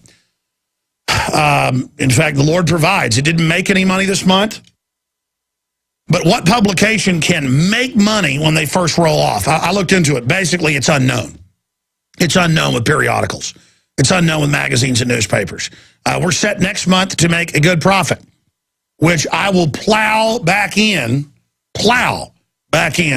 to hiring even more people, because we got to move towards the weekly. I've got to hire people that are specialists in, dealing with, because I spend all my time just in lawyer stuff, trying to just do basic stuff. We're not lawyer heavy around here. We're lawyer light, but I'm going to roll something out and got to have a basic code of ethics. So, people don't print the publication in their town. There's a bunch of porn stuff in it, or, kill black, kill white. Well, I mean, but, basic code of stuff. But we're going to work with people that are already publishing, people that, have their heads screwed on straight. But it's going to be InfoWars. But then it's going to explain that the local content, it'll be published in that area under their licensure with the InfoWars name, but they will take responsibility for their content, we for ours. And again, third-party authors, not so much. Just basically say that we don't absolutely follow their views. But that's a small side caveat. It's just that's why we're not going right to the franchising up front. We're getting good at it. We're doing a few issues first, and then moving into that. And it's going to be very, very successful. People are hungry for this. In fact, that's all that's been successful is little specialty magazines and newspapers. For years, I've been talking to publishers around the country, successful local publishers. The Austin American-Statesman can't get people to subscribe to them. They can't give it away. It's gone from a thick paper to a tiny paper because they keep pushing establishment propaganda. But they put out a satire joke Onion. They publish the Onion locally, which has national stuff and local stuff in it. And I had this idea 6 years ago before they even did it. It's just, common sense move. I'm sure others have the same idea. I'm sure somebody looking at a swimming pool thinks about swimming in it. It's not like it's, you're a rocket scientist that you want to swim in the swimming pool, or you see a big cheeseburger, you want to eat it. Hey, somebody else is eating a cheeseburger. You're plagiarizing me. No, cheeseburgers are good, man. They taste good. Doesn't mean they're necessarily good for your heart. But the point is, I forget my point. I'm kind of brainstorming here on the air about this in generalities, is that this is a big deal. And this is up to you. Its success will rise or fall with you. And I know it's going to be successful. The question is how successful. I would like this to be explosively successful. Explosively successful. Because the idea of citizens in mass buying these at bulk at cost.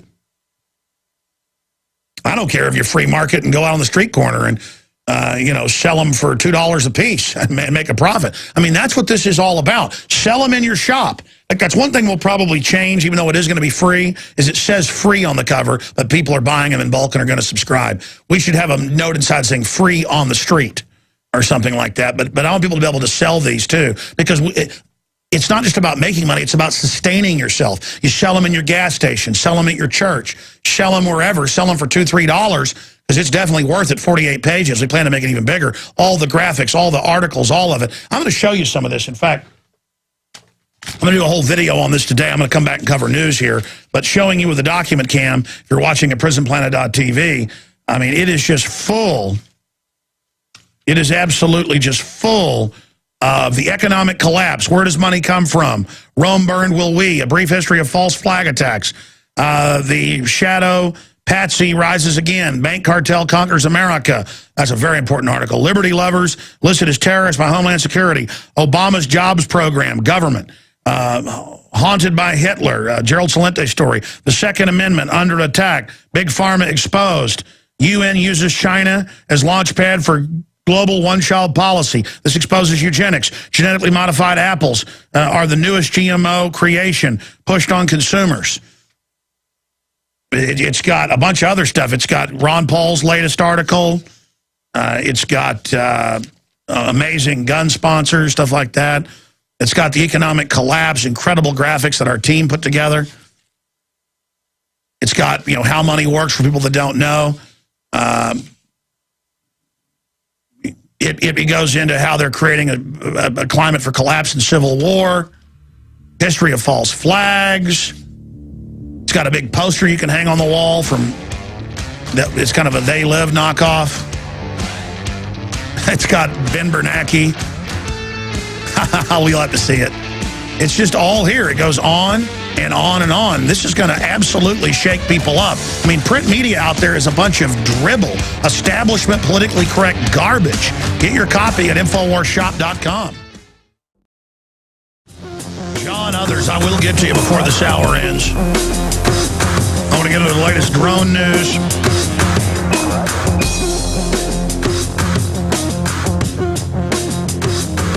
But first, I want to just briefly address the Anti-Defamation League. The ADL. And there's an article that Paul Watson wrote last night dealing with this. ADL implies Alex Jones' inspiration behind Louisiana cop killings. Funny, we had an article about this yesterday morning saying they're trying to demonize sovereign citizen movements.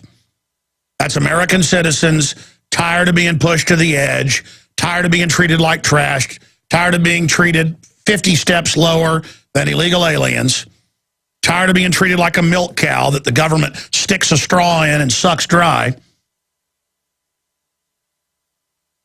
The establishment wants to get a war going between the police and military and the American people. The plan is for civil war. And the Southern Poverty Law Center was forced to retract in 2009 when Richard Poplawski, a dishonorably discharged Marine and white supremacist, his mother threw him out of the house because he got a second pit bull. This is all on record. And she said, that's it, you're kicked out of the house, your dogs are using the bathroom everywhere. And Poplawski, because to understand what happened yesterday with the ADL, you have to understand the past of this. Poplawski threw a fit, and when the cops got there, he grabbed his semi-auto Mac 90 and shot 3 of them, killing them. And instead of blaming the Marines for him killing them, and I'm not blaming the Marines, but they would certainly be more to blame than I am, training him how to kill. I'm not saying that's even a bad thing, because if you train somebody who's good how to kill, they can protect themselves. The point is, he's drunk. This is all on record. He throws a fit. The cops come. He kills them. The most dangerous thing is a domestic dispute. Mama's boy with his tough guy pit bulls urinating and defecating everywhere. Well, he showed Mama, didn't he? Well, then he gives up. And within 2 hours of him in custody, the Southern Poverty Law Center beat writer there at the local paper came out and said he did it because he's a fan of Alex Jones. And whenever, even before stuff like this happens, when Nightline or MSNBC or CNN, Rolling Stone, the list goes on and on, whenever I get a call from a reporter, or they're here physically, they go, aren't you worried you're going to cause violence? And I go, gee, I'm calling for nonviolence, and I always have, but I am exposing, that foreign banks are bragging they've conquered our country. They've been doing that for years, but now they're out in the open. Not just in their own publications, but, trade publications, but in our face saying it. And I told the Nightline guy, I said, let me show you clips of world leaders saying the crisis will be used to bring in one world government. No, I don't want to look at that. I just want to say you believe in this because you're delusional. So stuff like that happens. And so within 2 hours of this happening, the Southern Poverty Law Center and a bunch, literally more than 20 publications, ran with it as a national point saying Alex Jones is the reason this guy killed the cops. And that's done so they can demonize my free speech. And if cops are a gang, like any group of people, good gang, bad gang, it's a gang, they start thinking you're killing them, they're going to come after you. So it's an attempt to, the oldest trick in the book is to manipulate police. Whenever they raided Sherry Peel Jackson, the IRS criminal investigator, she'd done nothing wrong but her free speech. She sees lasers on her head in her house in broad daylight. And her kids see lasers on her face. And then they bust in and slam to the ground. It's all part of the theatrics. And the cops were like, well, we didn't find anything the feds told us would be here. I have been in a parking lot at a land rights meeting in 2006 at the Texas State Capitol, 1996, time flies. I have been there and walking back to my car, and I hear cops on their radio, state police, going, yeah, the Republic of Texas, so they probably got weapons. They may bomb us. Yeah, well, it's breaking up now. Their leader just quit speaking. And it was just me a minute before, and I'm like, hey, guys, number one, I'm not with the Republic of Texas. Number two, you're demonizing that group. And number three, you're being lied to by whoever just told you that over the radio. So it's like an art form of lying to them, the higher-ups sitting there. And I'm walking along, and I hear them on the radios like 20 feet away, and it was just ridiculous. You know what? I'll just address the ADL tonight, because I addressed it a little bit last night, but not in the focused way I want to. I mean, look, I don't want poison fluoride in the water. I don't want cancer viruses in the vaccines. It's all admitted. And you guys say I'm an evil conspiracy theorist because I know how to read major Harvard studies that are in the Associated Press. I mean, I'm freaked out. And I'm beyond tribalism, just wanting to get in a fight with these people. I'm beyond it, man. I am beyond all this race stuff, all of it. And the ADL has been caught. You can go to their Wikipedia page. It has links to all the mainstream news. Running fake white supremacist groups. I went and re-researched it last night, and I'd forgotten so much. I mean, it really is a nasty organization. And now, oh yeah, going back to the Poplawski story. So within hours, they're saying it's my fault because it was on his computer. We get his handle and go find out he writes for all these big white supremacist sites, that he was all over our website saying I was going to get it and stuff because I wasn't for violence and that I work for the Jews and all this. I mean, that's another thing, man. I'm so sick of getting it from all the crazy white supremacist groups and who are all handled and run by the feds and others. And then the other side of the full spectrum dominance, the Southern Poverty Law Center and ADL. I mean, I can't tell you how many cases where top white supremacists, top radio talk show hosts, white supremacists, it's all FBI, ADL, Southern Poverty Law Center. And it's not like they're infiltrating groups, they're running them. And I've got people that it's turned out were working for the feds saying I'm evil, somebody ought to get me, to their crazy audience. So I get to have the ADL attacking me, the Southern Poverty Law Center, and then I get to have all these groups, all these white supremacist groups constantly threatening me.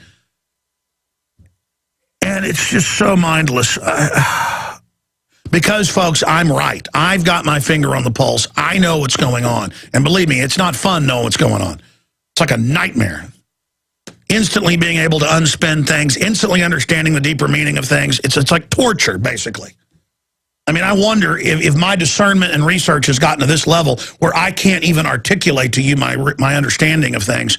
It's torture. Everything is frustration. I just am so tired of it. Because there's a billion points I want to make, and verbally you can't do it.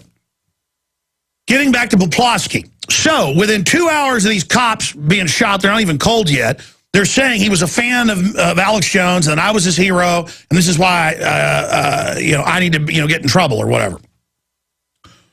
And the First Amendment's bad, and this is why we want to restrict the First Amendment and all this other garbage. So Paul Watson discovers this guy's all over the internet saying he's going to get me and all this stuff. So he starts sending it to the press, going, you got to retract this.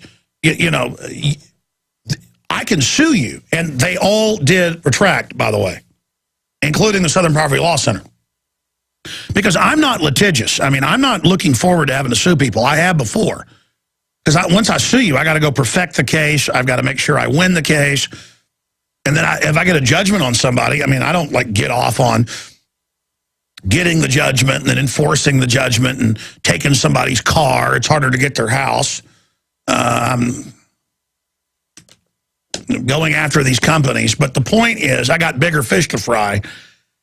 I told him, I said, look, you're saying I'm helping get cops killed. I can't allow this to stand. Here he is. You know that you were given this information. And the thing is, the Southern Poverty Law Center and ADL basically run the police departments now. And they're just in there demonizing the daylights out of people and scaring cops that the guy with a libertarian website on their car or a Ron Paul sticker, they're going to kill you. To the point of cops pull Ron Paul people over all the time for Ron Paul stickers. It's happened to friends of mine. And they ask them, got guns or got any bombs? Because he got a Ron Paul sticker. That's an attempt to intimidate us. And so if we let that intimidation work, it's over, folks. We go into tyranny. And so they're trying to do this right now, and we've got to reach out to the police and military. We've got to reach out in local communities. You've got to bring an intelligence file to your sheriff, to your police chief, and go, look, here's the ADL breaking into police departments. Here they are, they're people convicted of doing this. Here they are running white supremacist leaders. Here they are doing all this. You've got to counter them with the real intelligence. And the ADL's smart. So the Southern Poverty Law Center. They'll get the police chief and give him an award, give him a trophy, have famous people there. They do it in every major city. And they get the police chief up and give him awards. And, I mean, it is just super creepy. And when you do that, you're a schmuck. When you do that, you're a chump, a sucker, a dupe, a useful idiot, a moron. When you go and have the ADL, one time the ADL put on a gun seminar to discuss gun violence. So I went to the synagogue where they were having it. It was open to the public.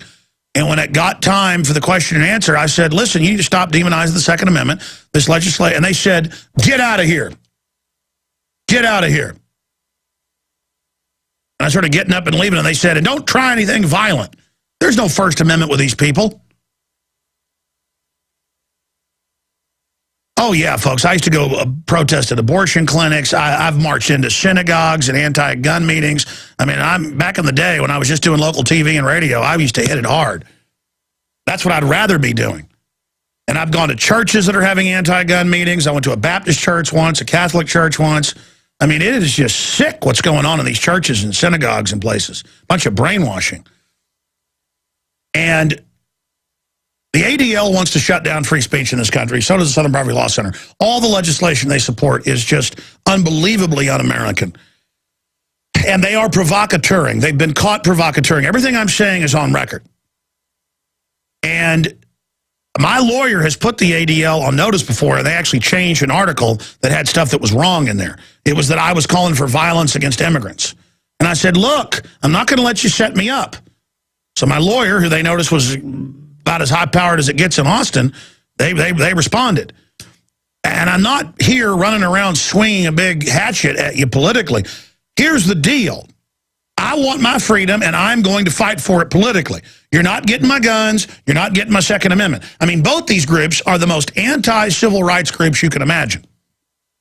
And they're there to play blacks, whites, Hispanics, Asians off against each other. A lot of these big organizations are. And these are poverty pimps like Obama that create racial division in the name of fighting it. And it's divide and conquer. And it's all part and parcel of the eugenics with the Planned Parenthood and the abortions and all the rest of it. And so this latest event I'd seen in the news was police don't know why they shot at him at the Valero station. Police don't know why they ambushed him at a trailer park. Turns out they were surveilling him because they were gun owners. Turns out that they were planning to SWAT team him. And it turns out now we're getting reports it looks like the cops may have been shooting. And see, this isn't going to be like Waco where you come and you shoot up everybody and then they shoot back and then you put your hands up and everybody then stops shooting. People know you'll just burn them down and kill them. So they know they don't have anywhere to go when you've got locally, federally funded anti-constitutionalist task forces operating in Louisiana, and you rush in, people in this climate are going to start shooting back. And by the way, in the future, they're not just going to wait at the trailer park. I mean, you understand that, right? If this civil war starts, you are to be destroyed. And they plan on using patriots to do it. And I'd say, don't do it. Don't do it. But if you don't have a choice when the police are coming in with their guns drawn because they've been told you're a terrorist, people are just going to say, time to die. Whether you're going home in a body bag or they are. The American people have had incredible restraint. And now with all this demonization, the point is that now the police, one of the 7 they arrested, they're saying not one of the shooters, but one of their friends, on a Facebook said he liked the Alex Jones show. Facebook says, who do you want to meet? Who do you like? Alex Jones. And the way this is written, and David Koresh, yeah, right.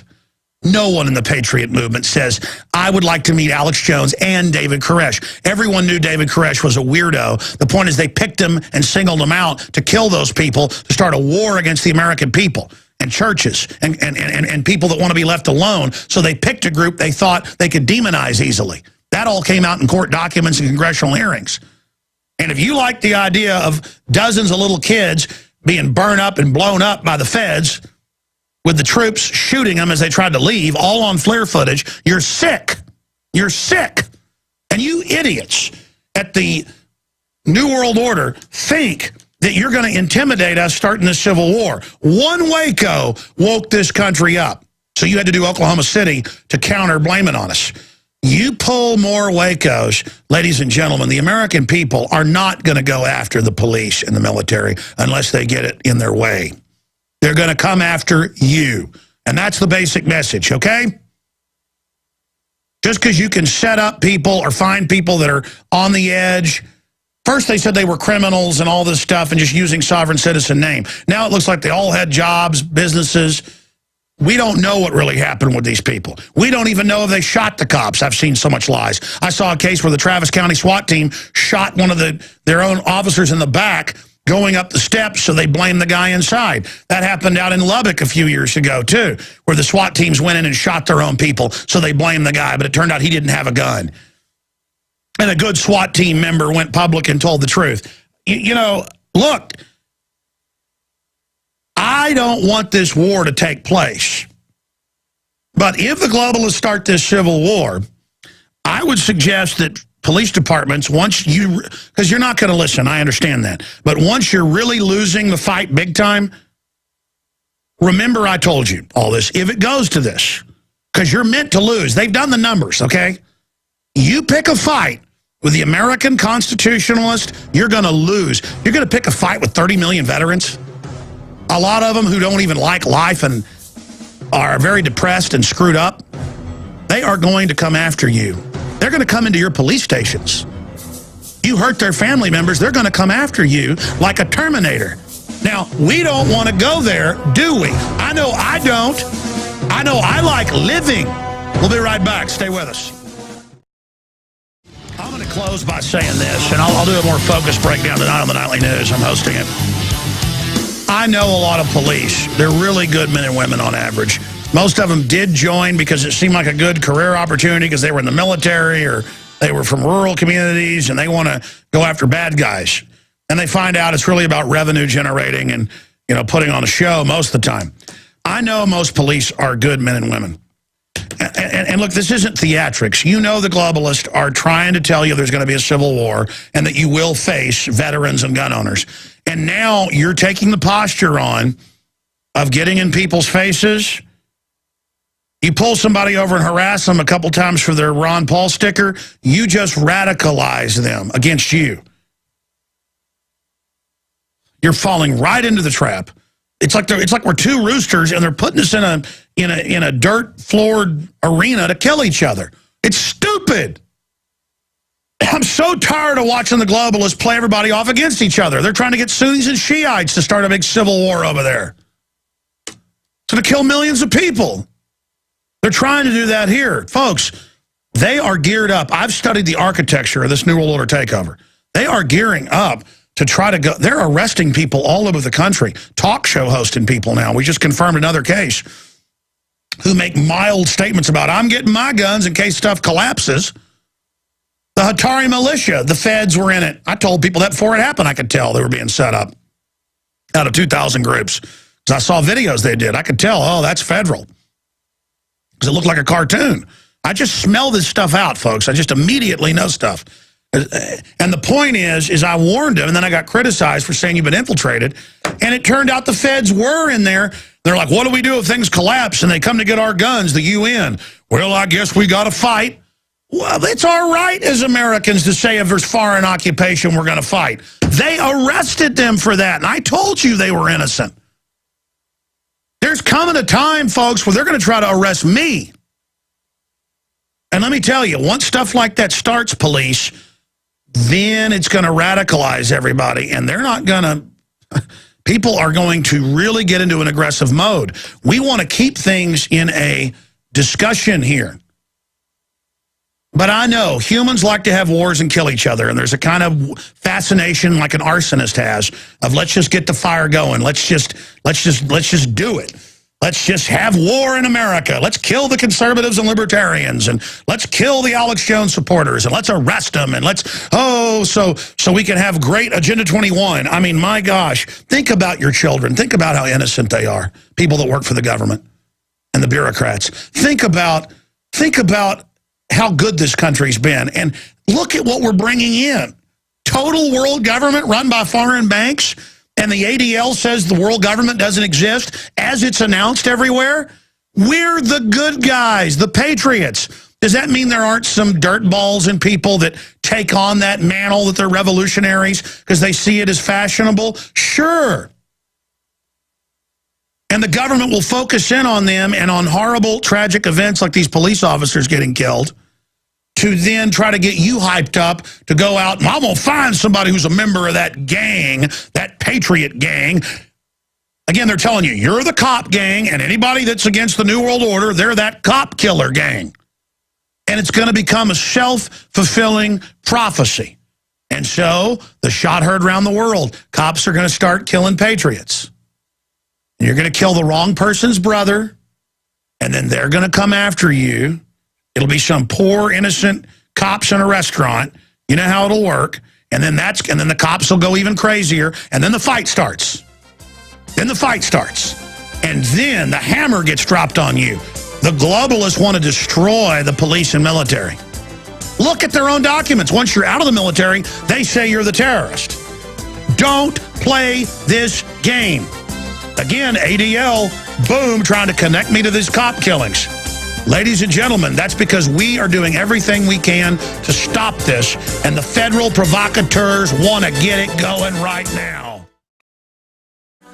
You are the resistance to the global crime syndicate takeover. We're jamming in some more calls here. You can sign up at Infowars.com/newsletter to get the new free magazine that goes out to everybody free tomorrow, or you can order them in bulk at cost at Infowarshop.com right now. Let's move quickly. Moose in Florida. Wow, you're incredible for holding. What's your point? What's your question? Hi, Alex. Yeah, I just wanted to point it out that for everybody listening in law enforcement and everything, that do they want a foreign dictatorial coup for their children to live under? And for the military, is the road to Persia is a suicide. And that's it. That's all. That's my point. Thank you so much. Yeah, it's just disgusting to watch the globalists get the police and military brainwashed that people that are American and understand the takeover, that we're the bad guys. When everything we were saying that the government said was a lie is now admitted.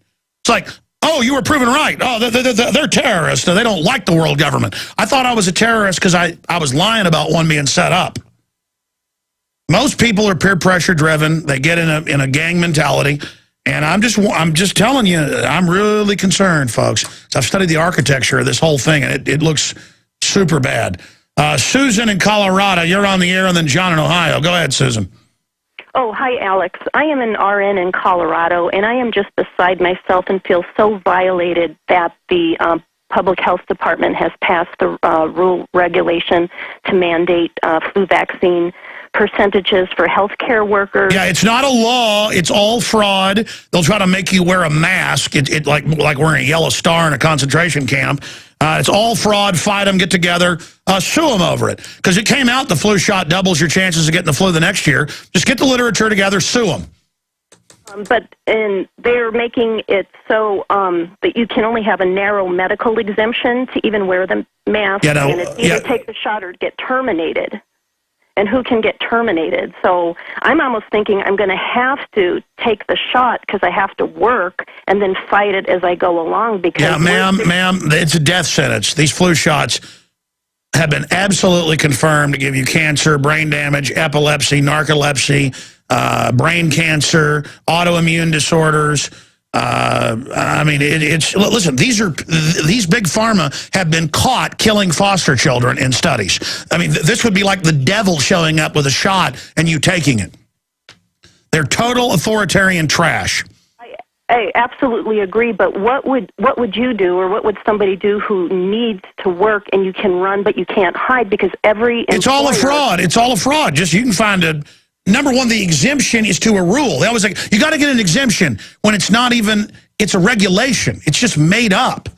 And so what you do is you tell them that you're not going to wear the mask and that it's a fraud, that their rule's a fraud, and that you're going to sue them for wrongful termination if they let you go. Oh, okay. I mean, ma'am, I mean, I'm not going to give you, that's what I would do, okay? You do what you think's best, okay? But I'll tell you this. I mean, I run into these young 25-year-old troops on their second, third tour, and they're like, oh, yeah, we know DU is not supposed to be used, and we breathe some of it, but I'm young, I'm tough. I run into them 5 years later, and they're dying of cancer. Look, nothing is worth your life, okay? These are murderers, okay? They know the vaccines are killing people. Have you looked at how brain damaged and dumb the public are? Well, you know, I'm even looking within my facility, and I am just surprised that there's not more healthcare workers that are in an uproar over this. The ones that don't want to take the shot just feel so compelled to take it. You should get together and form your own group and have a class action lawsuit. They tried to make it the law in Massachusetts, and it failed. All right, we're out of time. Sorry to John and others. Huge retransmission coming up right now. Big nightly news tonight. Big. 7 o'clock Central, PrisonPlanet.tv. Get the new magazine, InfoWars Insider. Available right now. Spectrum Dominance Science Guild, who cold-bloodedly see us as like rats or bacteria in a petri dish. That's how they describe us. Well, I don't like it. And I had a caller yesterday who said, what is the point of debating Romney and Obama and who's the lesser of two evils when they're chemtrailing us, when the GMO, when the cancer rates are exploding? And it's true. The reality is so much more wild than even debating whatever the news is. But let me tell you something. War is a big deal because that's what they bring in to sell giant change. And the fact that it looks like the light is going green again, it went green last year for a little while, but there were a lot of news reports coming out that it was made-up news stories, that the Iranians were going to attack the Saudi embassy and all that, and it got backed off again. But believe me, if there is an opposition to this Iran strike and going into Syria, I told you 6 months ago they'd start calling for boots on the ground and bombing. Now they are. Told you what would happen in Libya. People are like, oh, they're not going to bomb. Oh, they're not going to invade. What happened? I mean, this is a big globalist move. And remember, they hate all sovereign nations. Good, bad, ugly, indifferent. Assad, Iran, U.S. The globalists are busy using us to destroy their enemies while they enslave us. And nothing is better than a war. So we need to not have a civil war with the police and military. We do not need, at the drop of a hat, in my view, if the police show up at your house, shoot them. We do not need to do that. We do not need to go into war mode. And look, the globalists have pushed people into this. I would tell the police, too, I would back off. I mean, we just do not need to have this happen. We need cooler minds to prevail here. Let's go to your calls, as I promised. Bob in Michigan, first caller, welcome. Hi, Alex. Thanks for having me on. I appreciate it. Appreciate you. Yeah, I really think you've hit the nail on the head here, certainly. You and a lot of other talk show people have really done a good job in exposing this, and keep doing that, because that they don't like the light of day. They don't like the truth like Ron Paul is giving us. I think our best export from this country, honestly, is our Constitution and working together as a people, no matter where you're from. I'm only a second generation off the boat, Ellis Island, you know, the whole thing. My mother was in a industrial town in the Midwest when she grew up. During World War II, you know, she had stuff thrown at her and things like that. And they were, you know, looked like everybody else. But after the war, of course, they were, you know, they're big buddies. They were always good citizens. They were always law-abiding, hard-working people. But I really think our biggest ace card here to play is the freedom, our background, and our history of tolerance. You know, and some people may call that Christian ethics. So be it. But that doesn't mean that it's just for a small group of people. These people, no matter where they're from, rolling up their sleeves, getting with the program, and helping with this is going to be our answer. I couldn't agree with you more. The last thing we need is trouble. That's what they want. That'll give more excuses to go in and hurt people, destroy infrastructure, and all kinds of things we don't want. We have lots of countries overseas right now that are still recovering from war and having a bad time. Absolutely. The globalists use our money and our blood to go wreck countries and then put worse people in, and then our tax money pays to rebuild it with strings attached with new ruling classes dominating and oppressing those countries. And I don't want that done in my name. Key information and your calls and a ton of news and a special guest all coming up. We're going right to your calls on the other side. I'm Alex Jones. Coming up at the bottom of the next hour, I am going to premiere to everybody the new cover of the inaugural edition of the InfoWars newspaper / magazine. It's really a newspaper, but it's magazine format, has white, high-quality magazine type paper. But it's the information that is important and powerful. Paul Watson in the next 20 minutes or so is going to post up at Infowars.com and PrisonPlanet.com the article that I put together, the opening letter from the publisher of why we're putting this publication out and breaking down the fact that we're dealing with a lot of new forms of censorship in the internet. And this is our answer to the internet kill switch. And I'm going to break that down at the bottom of the next hour. We have a guest coming on who's written a very powerful book, Fool Me Twice. Aaron Klein breaks down from Obama's own think tanks what they're planning if he gets in. Of course, that'll tell us what Romney's planning, too, because they're all run by the same people. But this is what Obama is planning if he gets back into office. Then I had, of course, Webster Tarpley on last week for an hour and 45 minutes on the nightly news to break down what he thinks will happen if Romney gets in. And, Tarpley was a big enemy of Obama, saying he was a total globalist, accurately predicting what Obama did do. He was saying last week that it's Romney who's going to get in now, and that look out because everybody's going to go to sleep and they're going to ram through their agenda. And sure enough, you saw Newsweek yesterday saying, hit the road. It actually said, guys, if you pull that up, I'm going from memory. It said, hit the road, right? It said, it's time for a new president. Hit the road. It says, hit the road, Barack. Yeah. I mean, that's such a shocking headline. All the time I say stuff and it feels like a lie because it's so wild. I mean, all the time I think about talking about some of our accomplishments or something, and I go, I better not do that. It just sounds like a lie. You know what I mean? Well, it's the same thing with this. I'm like, did it really say hit the road, Barack Obama? And I'm like, guys, check that. And they pull it up and they go, yeah. That's how fast they are. Talk about quick draw in there on the internet. In fact, put it up on screen when you get a chance. If you're a radio listener and you hear me say put it on screen, this or that, all you have to do is go watch us at prisonplanet.tv or InfoWarsNews.com. And we've got streaming video for the 3-hour radio show. It really is a TV show, multimedia, and then the nightly news.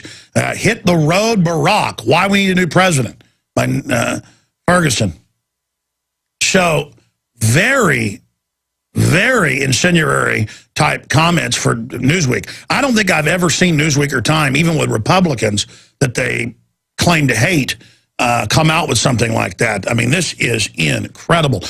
Again, we're seeing all of these things that you don't normally see happening, telling you we're moving towards a flashpoint. And that happens throughout history, where more happens in just a year or two period than happened in the previous 20, 30. It's those flashpoints in history. And my gut, my intellect, my research, other researchers' intellect, your gut, I know most of my listeners are pretty concerned. Everybody can feel, kind of like mice know a day before a tornado comes, that something's coming. I mean, is it magnetic? Well, they've proven mice and fish and other animals have these little magnetic sensors in their brain, cells. That's how hummingbirds can fly to Connecticut and fly to Guatemala back. I was looking at a bird book this morning because I follow birds, and we've got some hummingbird feeders. I saw a hummingbird I hadn't seen before, so I looked it up, and it turns out it's a hummingbird that goes as far north as Wisconsin and then flies back to Guatemala. It hatches as a baby and knows where to fly to the same place and then fly back. There's a foreigner that doesn't look like me. Arr, let me growl, because instinctively the threat humans have always faced is the tribe from over the hill or from across the sea that comes and usurps you. I understand it. I get the primitive systems. People like who looks like them, who smells like them, who talks like them. That's just culture. That's what humans are. We're tribalist, period. And the globalists manipulate that. That's what divide and conquer is. A bunch of tribes fighting with each other. Instead of having a tribe that is for liberty and justice and human equity and freedom and creativity and the rule of law and science and honor and loving God and not having these churches superimpose themselves in front of it. That's what we're talking about here. And we've got to decide whether we want good or evil. Because no one can deny the world is hurtling towards disaster. There's already disaster worldwide, starvation, death, exploding food prices, riots. We live in a tiny island that, even though it's began to sink, is still the highest point in the world, other than Switzerland. We live on an island here in the United States, in Canada, in places like Scotland, places like even areas of Ireland, places like Switzerland. We live in islands of good, strong, common law, common sense culture. And all around us is absolute bedlam intensifying. And the globalists want to take America out in the final equation and bring in a tyranny here. And to do that, they want to start a civil war in this country. They plan to train the police and military and hype them up and teach them that their main enemy, like training an attack dog, is gun-owning libertarian conservatives. That's why they seize on every cop killing, even though they're rare. They search their computer files of even associates of the reported killers, this case in Louisiana. And then they find one of them who's visited my website and come out with the headlines, the ADL yesterday, Alex Jones. Alex Jones. You know, these guys loved Alex Jones. Why is that? Because the globalists understand that I'm aware of their game plan, and they hope that you don't catch on to it. They want to get a civil war going between the police, the military, and the citizens, which will chew up the police and military and further radicalize them into a real terrorist force. Then they'll get out the old guard, bring in the new guard with mercenaries and foreigners they trained for in NLE-09, you name it. We're going to be breaking that down today. But first, I want your take on what I've said here, and I'll get into some of the incredible geopolitical developments as well. The toll-free number to join us is 800-259-9231. 800-259-9231. The websites are prisonplanet.tv, Infowars.com, prisonplanet.com. We got some big announcements today as well. Very important transmission. We'll be right back on the other side of this quick break, and we will go to your phone calls directly. Is it going to be World War III, financial collapse? The globalist orchestrated the build-up to World War I to destroy the old order in Europe and bring in this corporatist British Empire model through corporate governance. They've written books on it. Carol Quigley's written about it. They brag about it.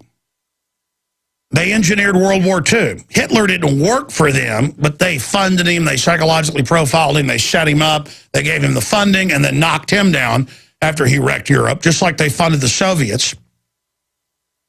The people running our government created Al-Qaeda. They created the Russian Soviet. They created the Nazis. They are the eugenicists. They are the full...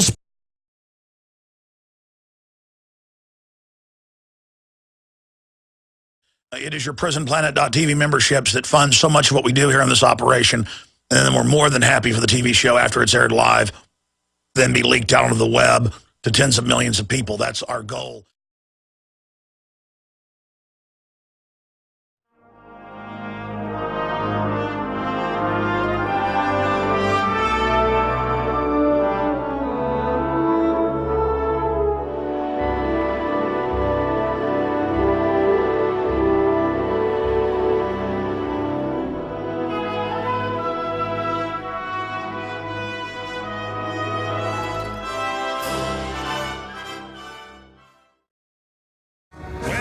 friends, the war drums are beating louder than they ever have for war with Iran and a, quote, U.S. strike, that means a banker strike through our military against Syria after they've sent in al-Qaeda to destabilize the country. It is crazy, the amount of off-the-chart news and information that we're going to be covering here on this Tuesday, 21st day of August, 2012, worldwide broadcast.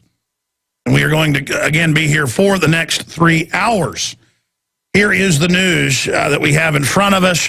Netanyahu determined to attack Iran before U.S. elections, claims Israel's Channel 10. TV reporter adds, I doubt Obama could say anything that would convince the prime minister to delay a possible attack. Continuing, war with Iran appears more imminent. New American Magazine. WorldNet Daily, when Israel strikes Iran in October, by Joseph Farah. BBC, Obama warns Syria chemical weapons use may spark U.S. action. What have we been saying for a month? They're going to have a false flag claiming Syria used chemical weapons. Unbelievable. Meanwhile, our criminal government run by foreign banks publicly runs al-Qaeda. There's an article by Tony Cardalucci up at Infowars.com with that. U.S. desperation surfaces in Syria. But I don't say U.S. We're a proxy state that is used by the globalists who are busy destroying all nation states as fast as they can. So that is just some of what is coming up. Again, Global Research, Professor Chosadowski, Israel's war plans to attack Iran before the U.S. election. It's just coming out of all these sources. We're going to be breaking it all down today. Also, Russia, China warn West against Syrian intervention, saying it would violate international law, and saying that they're not going to stand by and watch that happen. You know, the Russia and China have vetoed. And again, it's not that I'm siding with Russia and China. My government's gone. It was captured by foreign banks who brag that they've captured the country. But it is the bankers through the United States, Western Europe, England, NATO, that are menacing and sending in proxy jihadis, al-Qaeda, Wahhabists, murdering the Christians, the Jews, the Alawite Muslims. I mean, it's incredible. It's so off the chart immoral. And the prostitute corporatist media plays off the ignorance of the American people and others, and is like, yeah, we gotta go into Libya and Syria because Al-Qaeda. They actually say because Al-Qaeda, Gaddafi's with Al-Qaeda, Assad's with Al-Qaeda. I mean, that's how dumb they think you are. Like when Bush said that Sunnis were Shiites, and Mohammed Karzai said, no, sir, they're two different groups. And he said, no, they're not. It wasn't that Bush was wrong. He wasn't making a mistake. He was throwing it in everyone's face, flaunting it, destroying reality, poking holes in it. The world economy is being imploded by design to establish the global corporate banking monopoly government. The New World Order, Agenda 21. And I told you, when they try to put the capstone on the pyramid, they're going to launch giant wars. Big uns.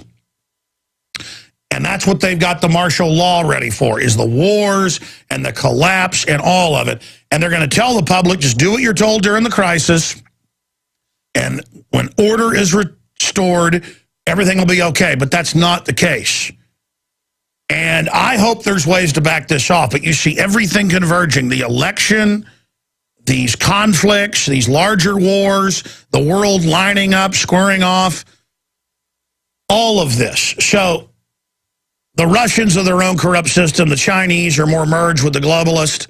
But it's kind of a Mexican standoff there where both sides are balancing, against each other. But basically, it's globalists who just opportunistically are playing all of these different factions off against each other, and they win out of the chaos. And they get to pose as the saviors. And their puppet minions get higher approval ratings once this happens and can take liberties. And then they can stage terror attacks or open the door for people to attack, and then use that to crack down on the general public. I told you over a decade ago they'd shift from Al-Qaeda to conservatives, libertarians, gun owners, veterans. And you saw it then come out in the government documents. I told you the Army would start claiming, because it was in ADL, Southern Poverty Law Center propaganda, and some of their fronts were putting it out, that the Tea Party was going to link up with Al-Qaeda. That's now in major Army training battle plan scenarios. Yes, they say that in North Carolina, the Tea Party is going to radicalize and merge with Al-Qaeda. And illegal aliens. I forgot that part. I mean, that's like saying that the lamb will lie down with the lion. I mean, it's like saying Superman is Lex Luthor. I mean, it is Lax Luthor, whatever his name is. It is so ridiculous. Ridiculous. But this is what they're going to do. And more, it looks like they're getting ready to pull the trigger on this. I hope we can back them off. And there still may be a miracle. But I want to hear from all of you on this topic. Do you think everything's going to be okay? Do you think this is all just more saber-rattling, which I hope it is? You know, they had 3 different Joint Chiefs of Staff chairmen, 2 different heads of CENTCOM basically resign in the last decade over not wanting to go to war with Iran. There's been a lot of people have held back this madness. They've had Mossad chiefs resign or fired over it. They've had the head of the IDF say it's not a good idea. I mean, you know it's bad when even the hawks in Israel don't want to do this. Because it'll be bad for Israel, but it'll be good for the New World Order. You better believe this crisis is going to hurt every nation state. Iran, Israel, Lebanon, the United States, Europe, everywhere. This will be used as the political cover. They always do this, World War I, World War II, at the beginning of or right at the end of an economic crash. This is what you have. You have the imploding economy, the looting, and then a war. Collapse and war, or war and collapse. They all circle each other. Birds of a feather fly together. So I want to hear from you on this subject, quick and fast, and your take, where you think we're going, what all these giant preparations, the 400 million rounds of ammo, the armored pillboxes, the Army manuals for re-education camps. I mean, wow. And they set the precedent. Well, I've seen it at UT lectures where the former CIA director Woolsey says, we'll put all the Muslims in camps. All Muslims in America in camps. And a lot of people are like, yeah, that sounds good. It's going to be you that's in that camp. You, wearing the John Deere hat, listening in Alabama right now. You, Hank Williams Jr. You are the target of this. And they use tribalism, your ancient ingrained tribalism of,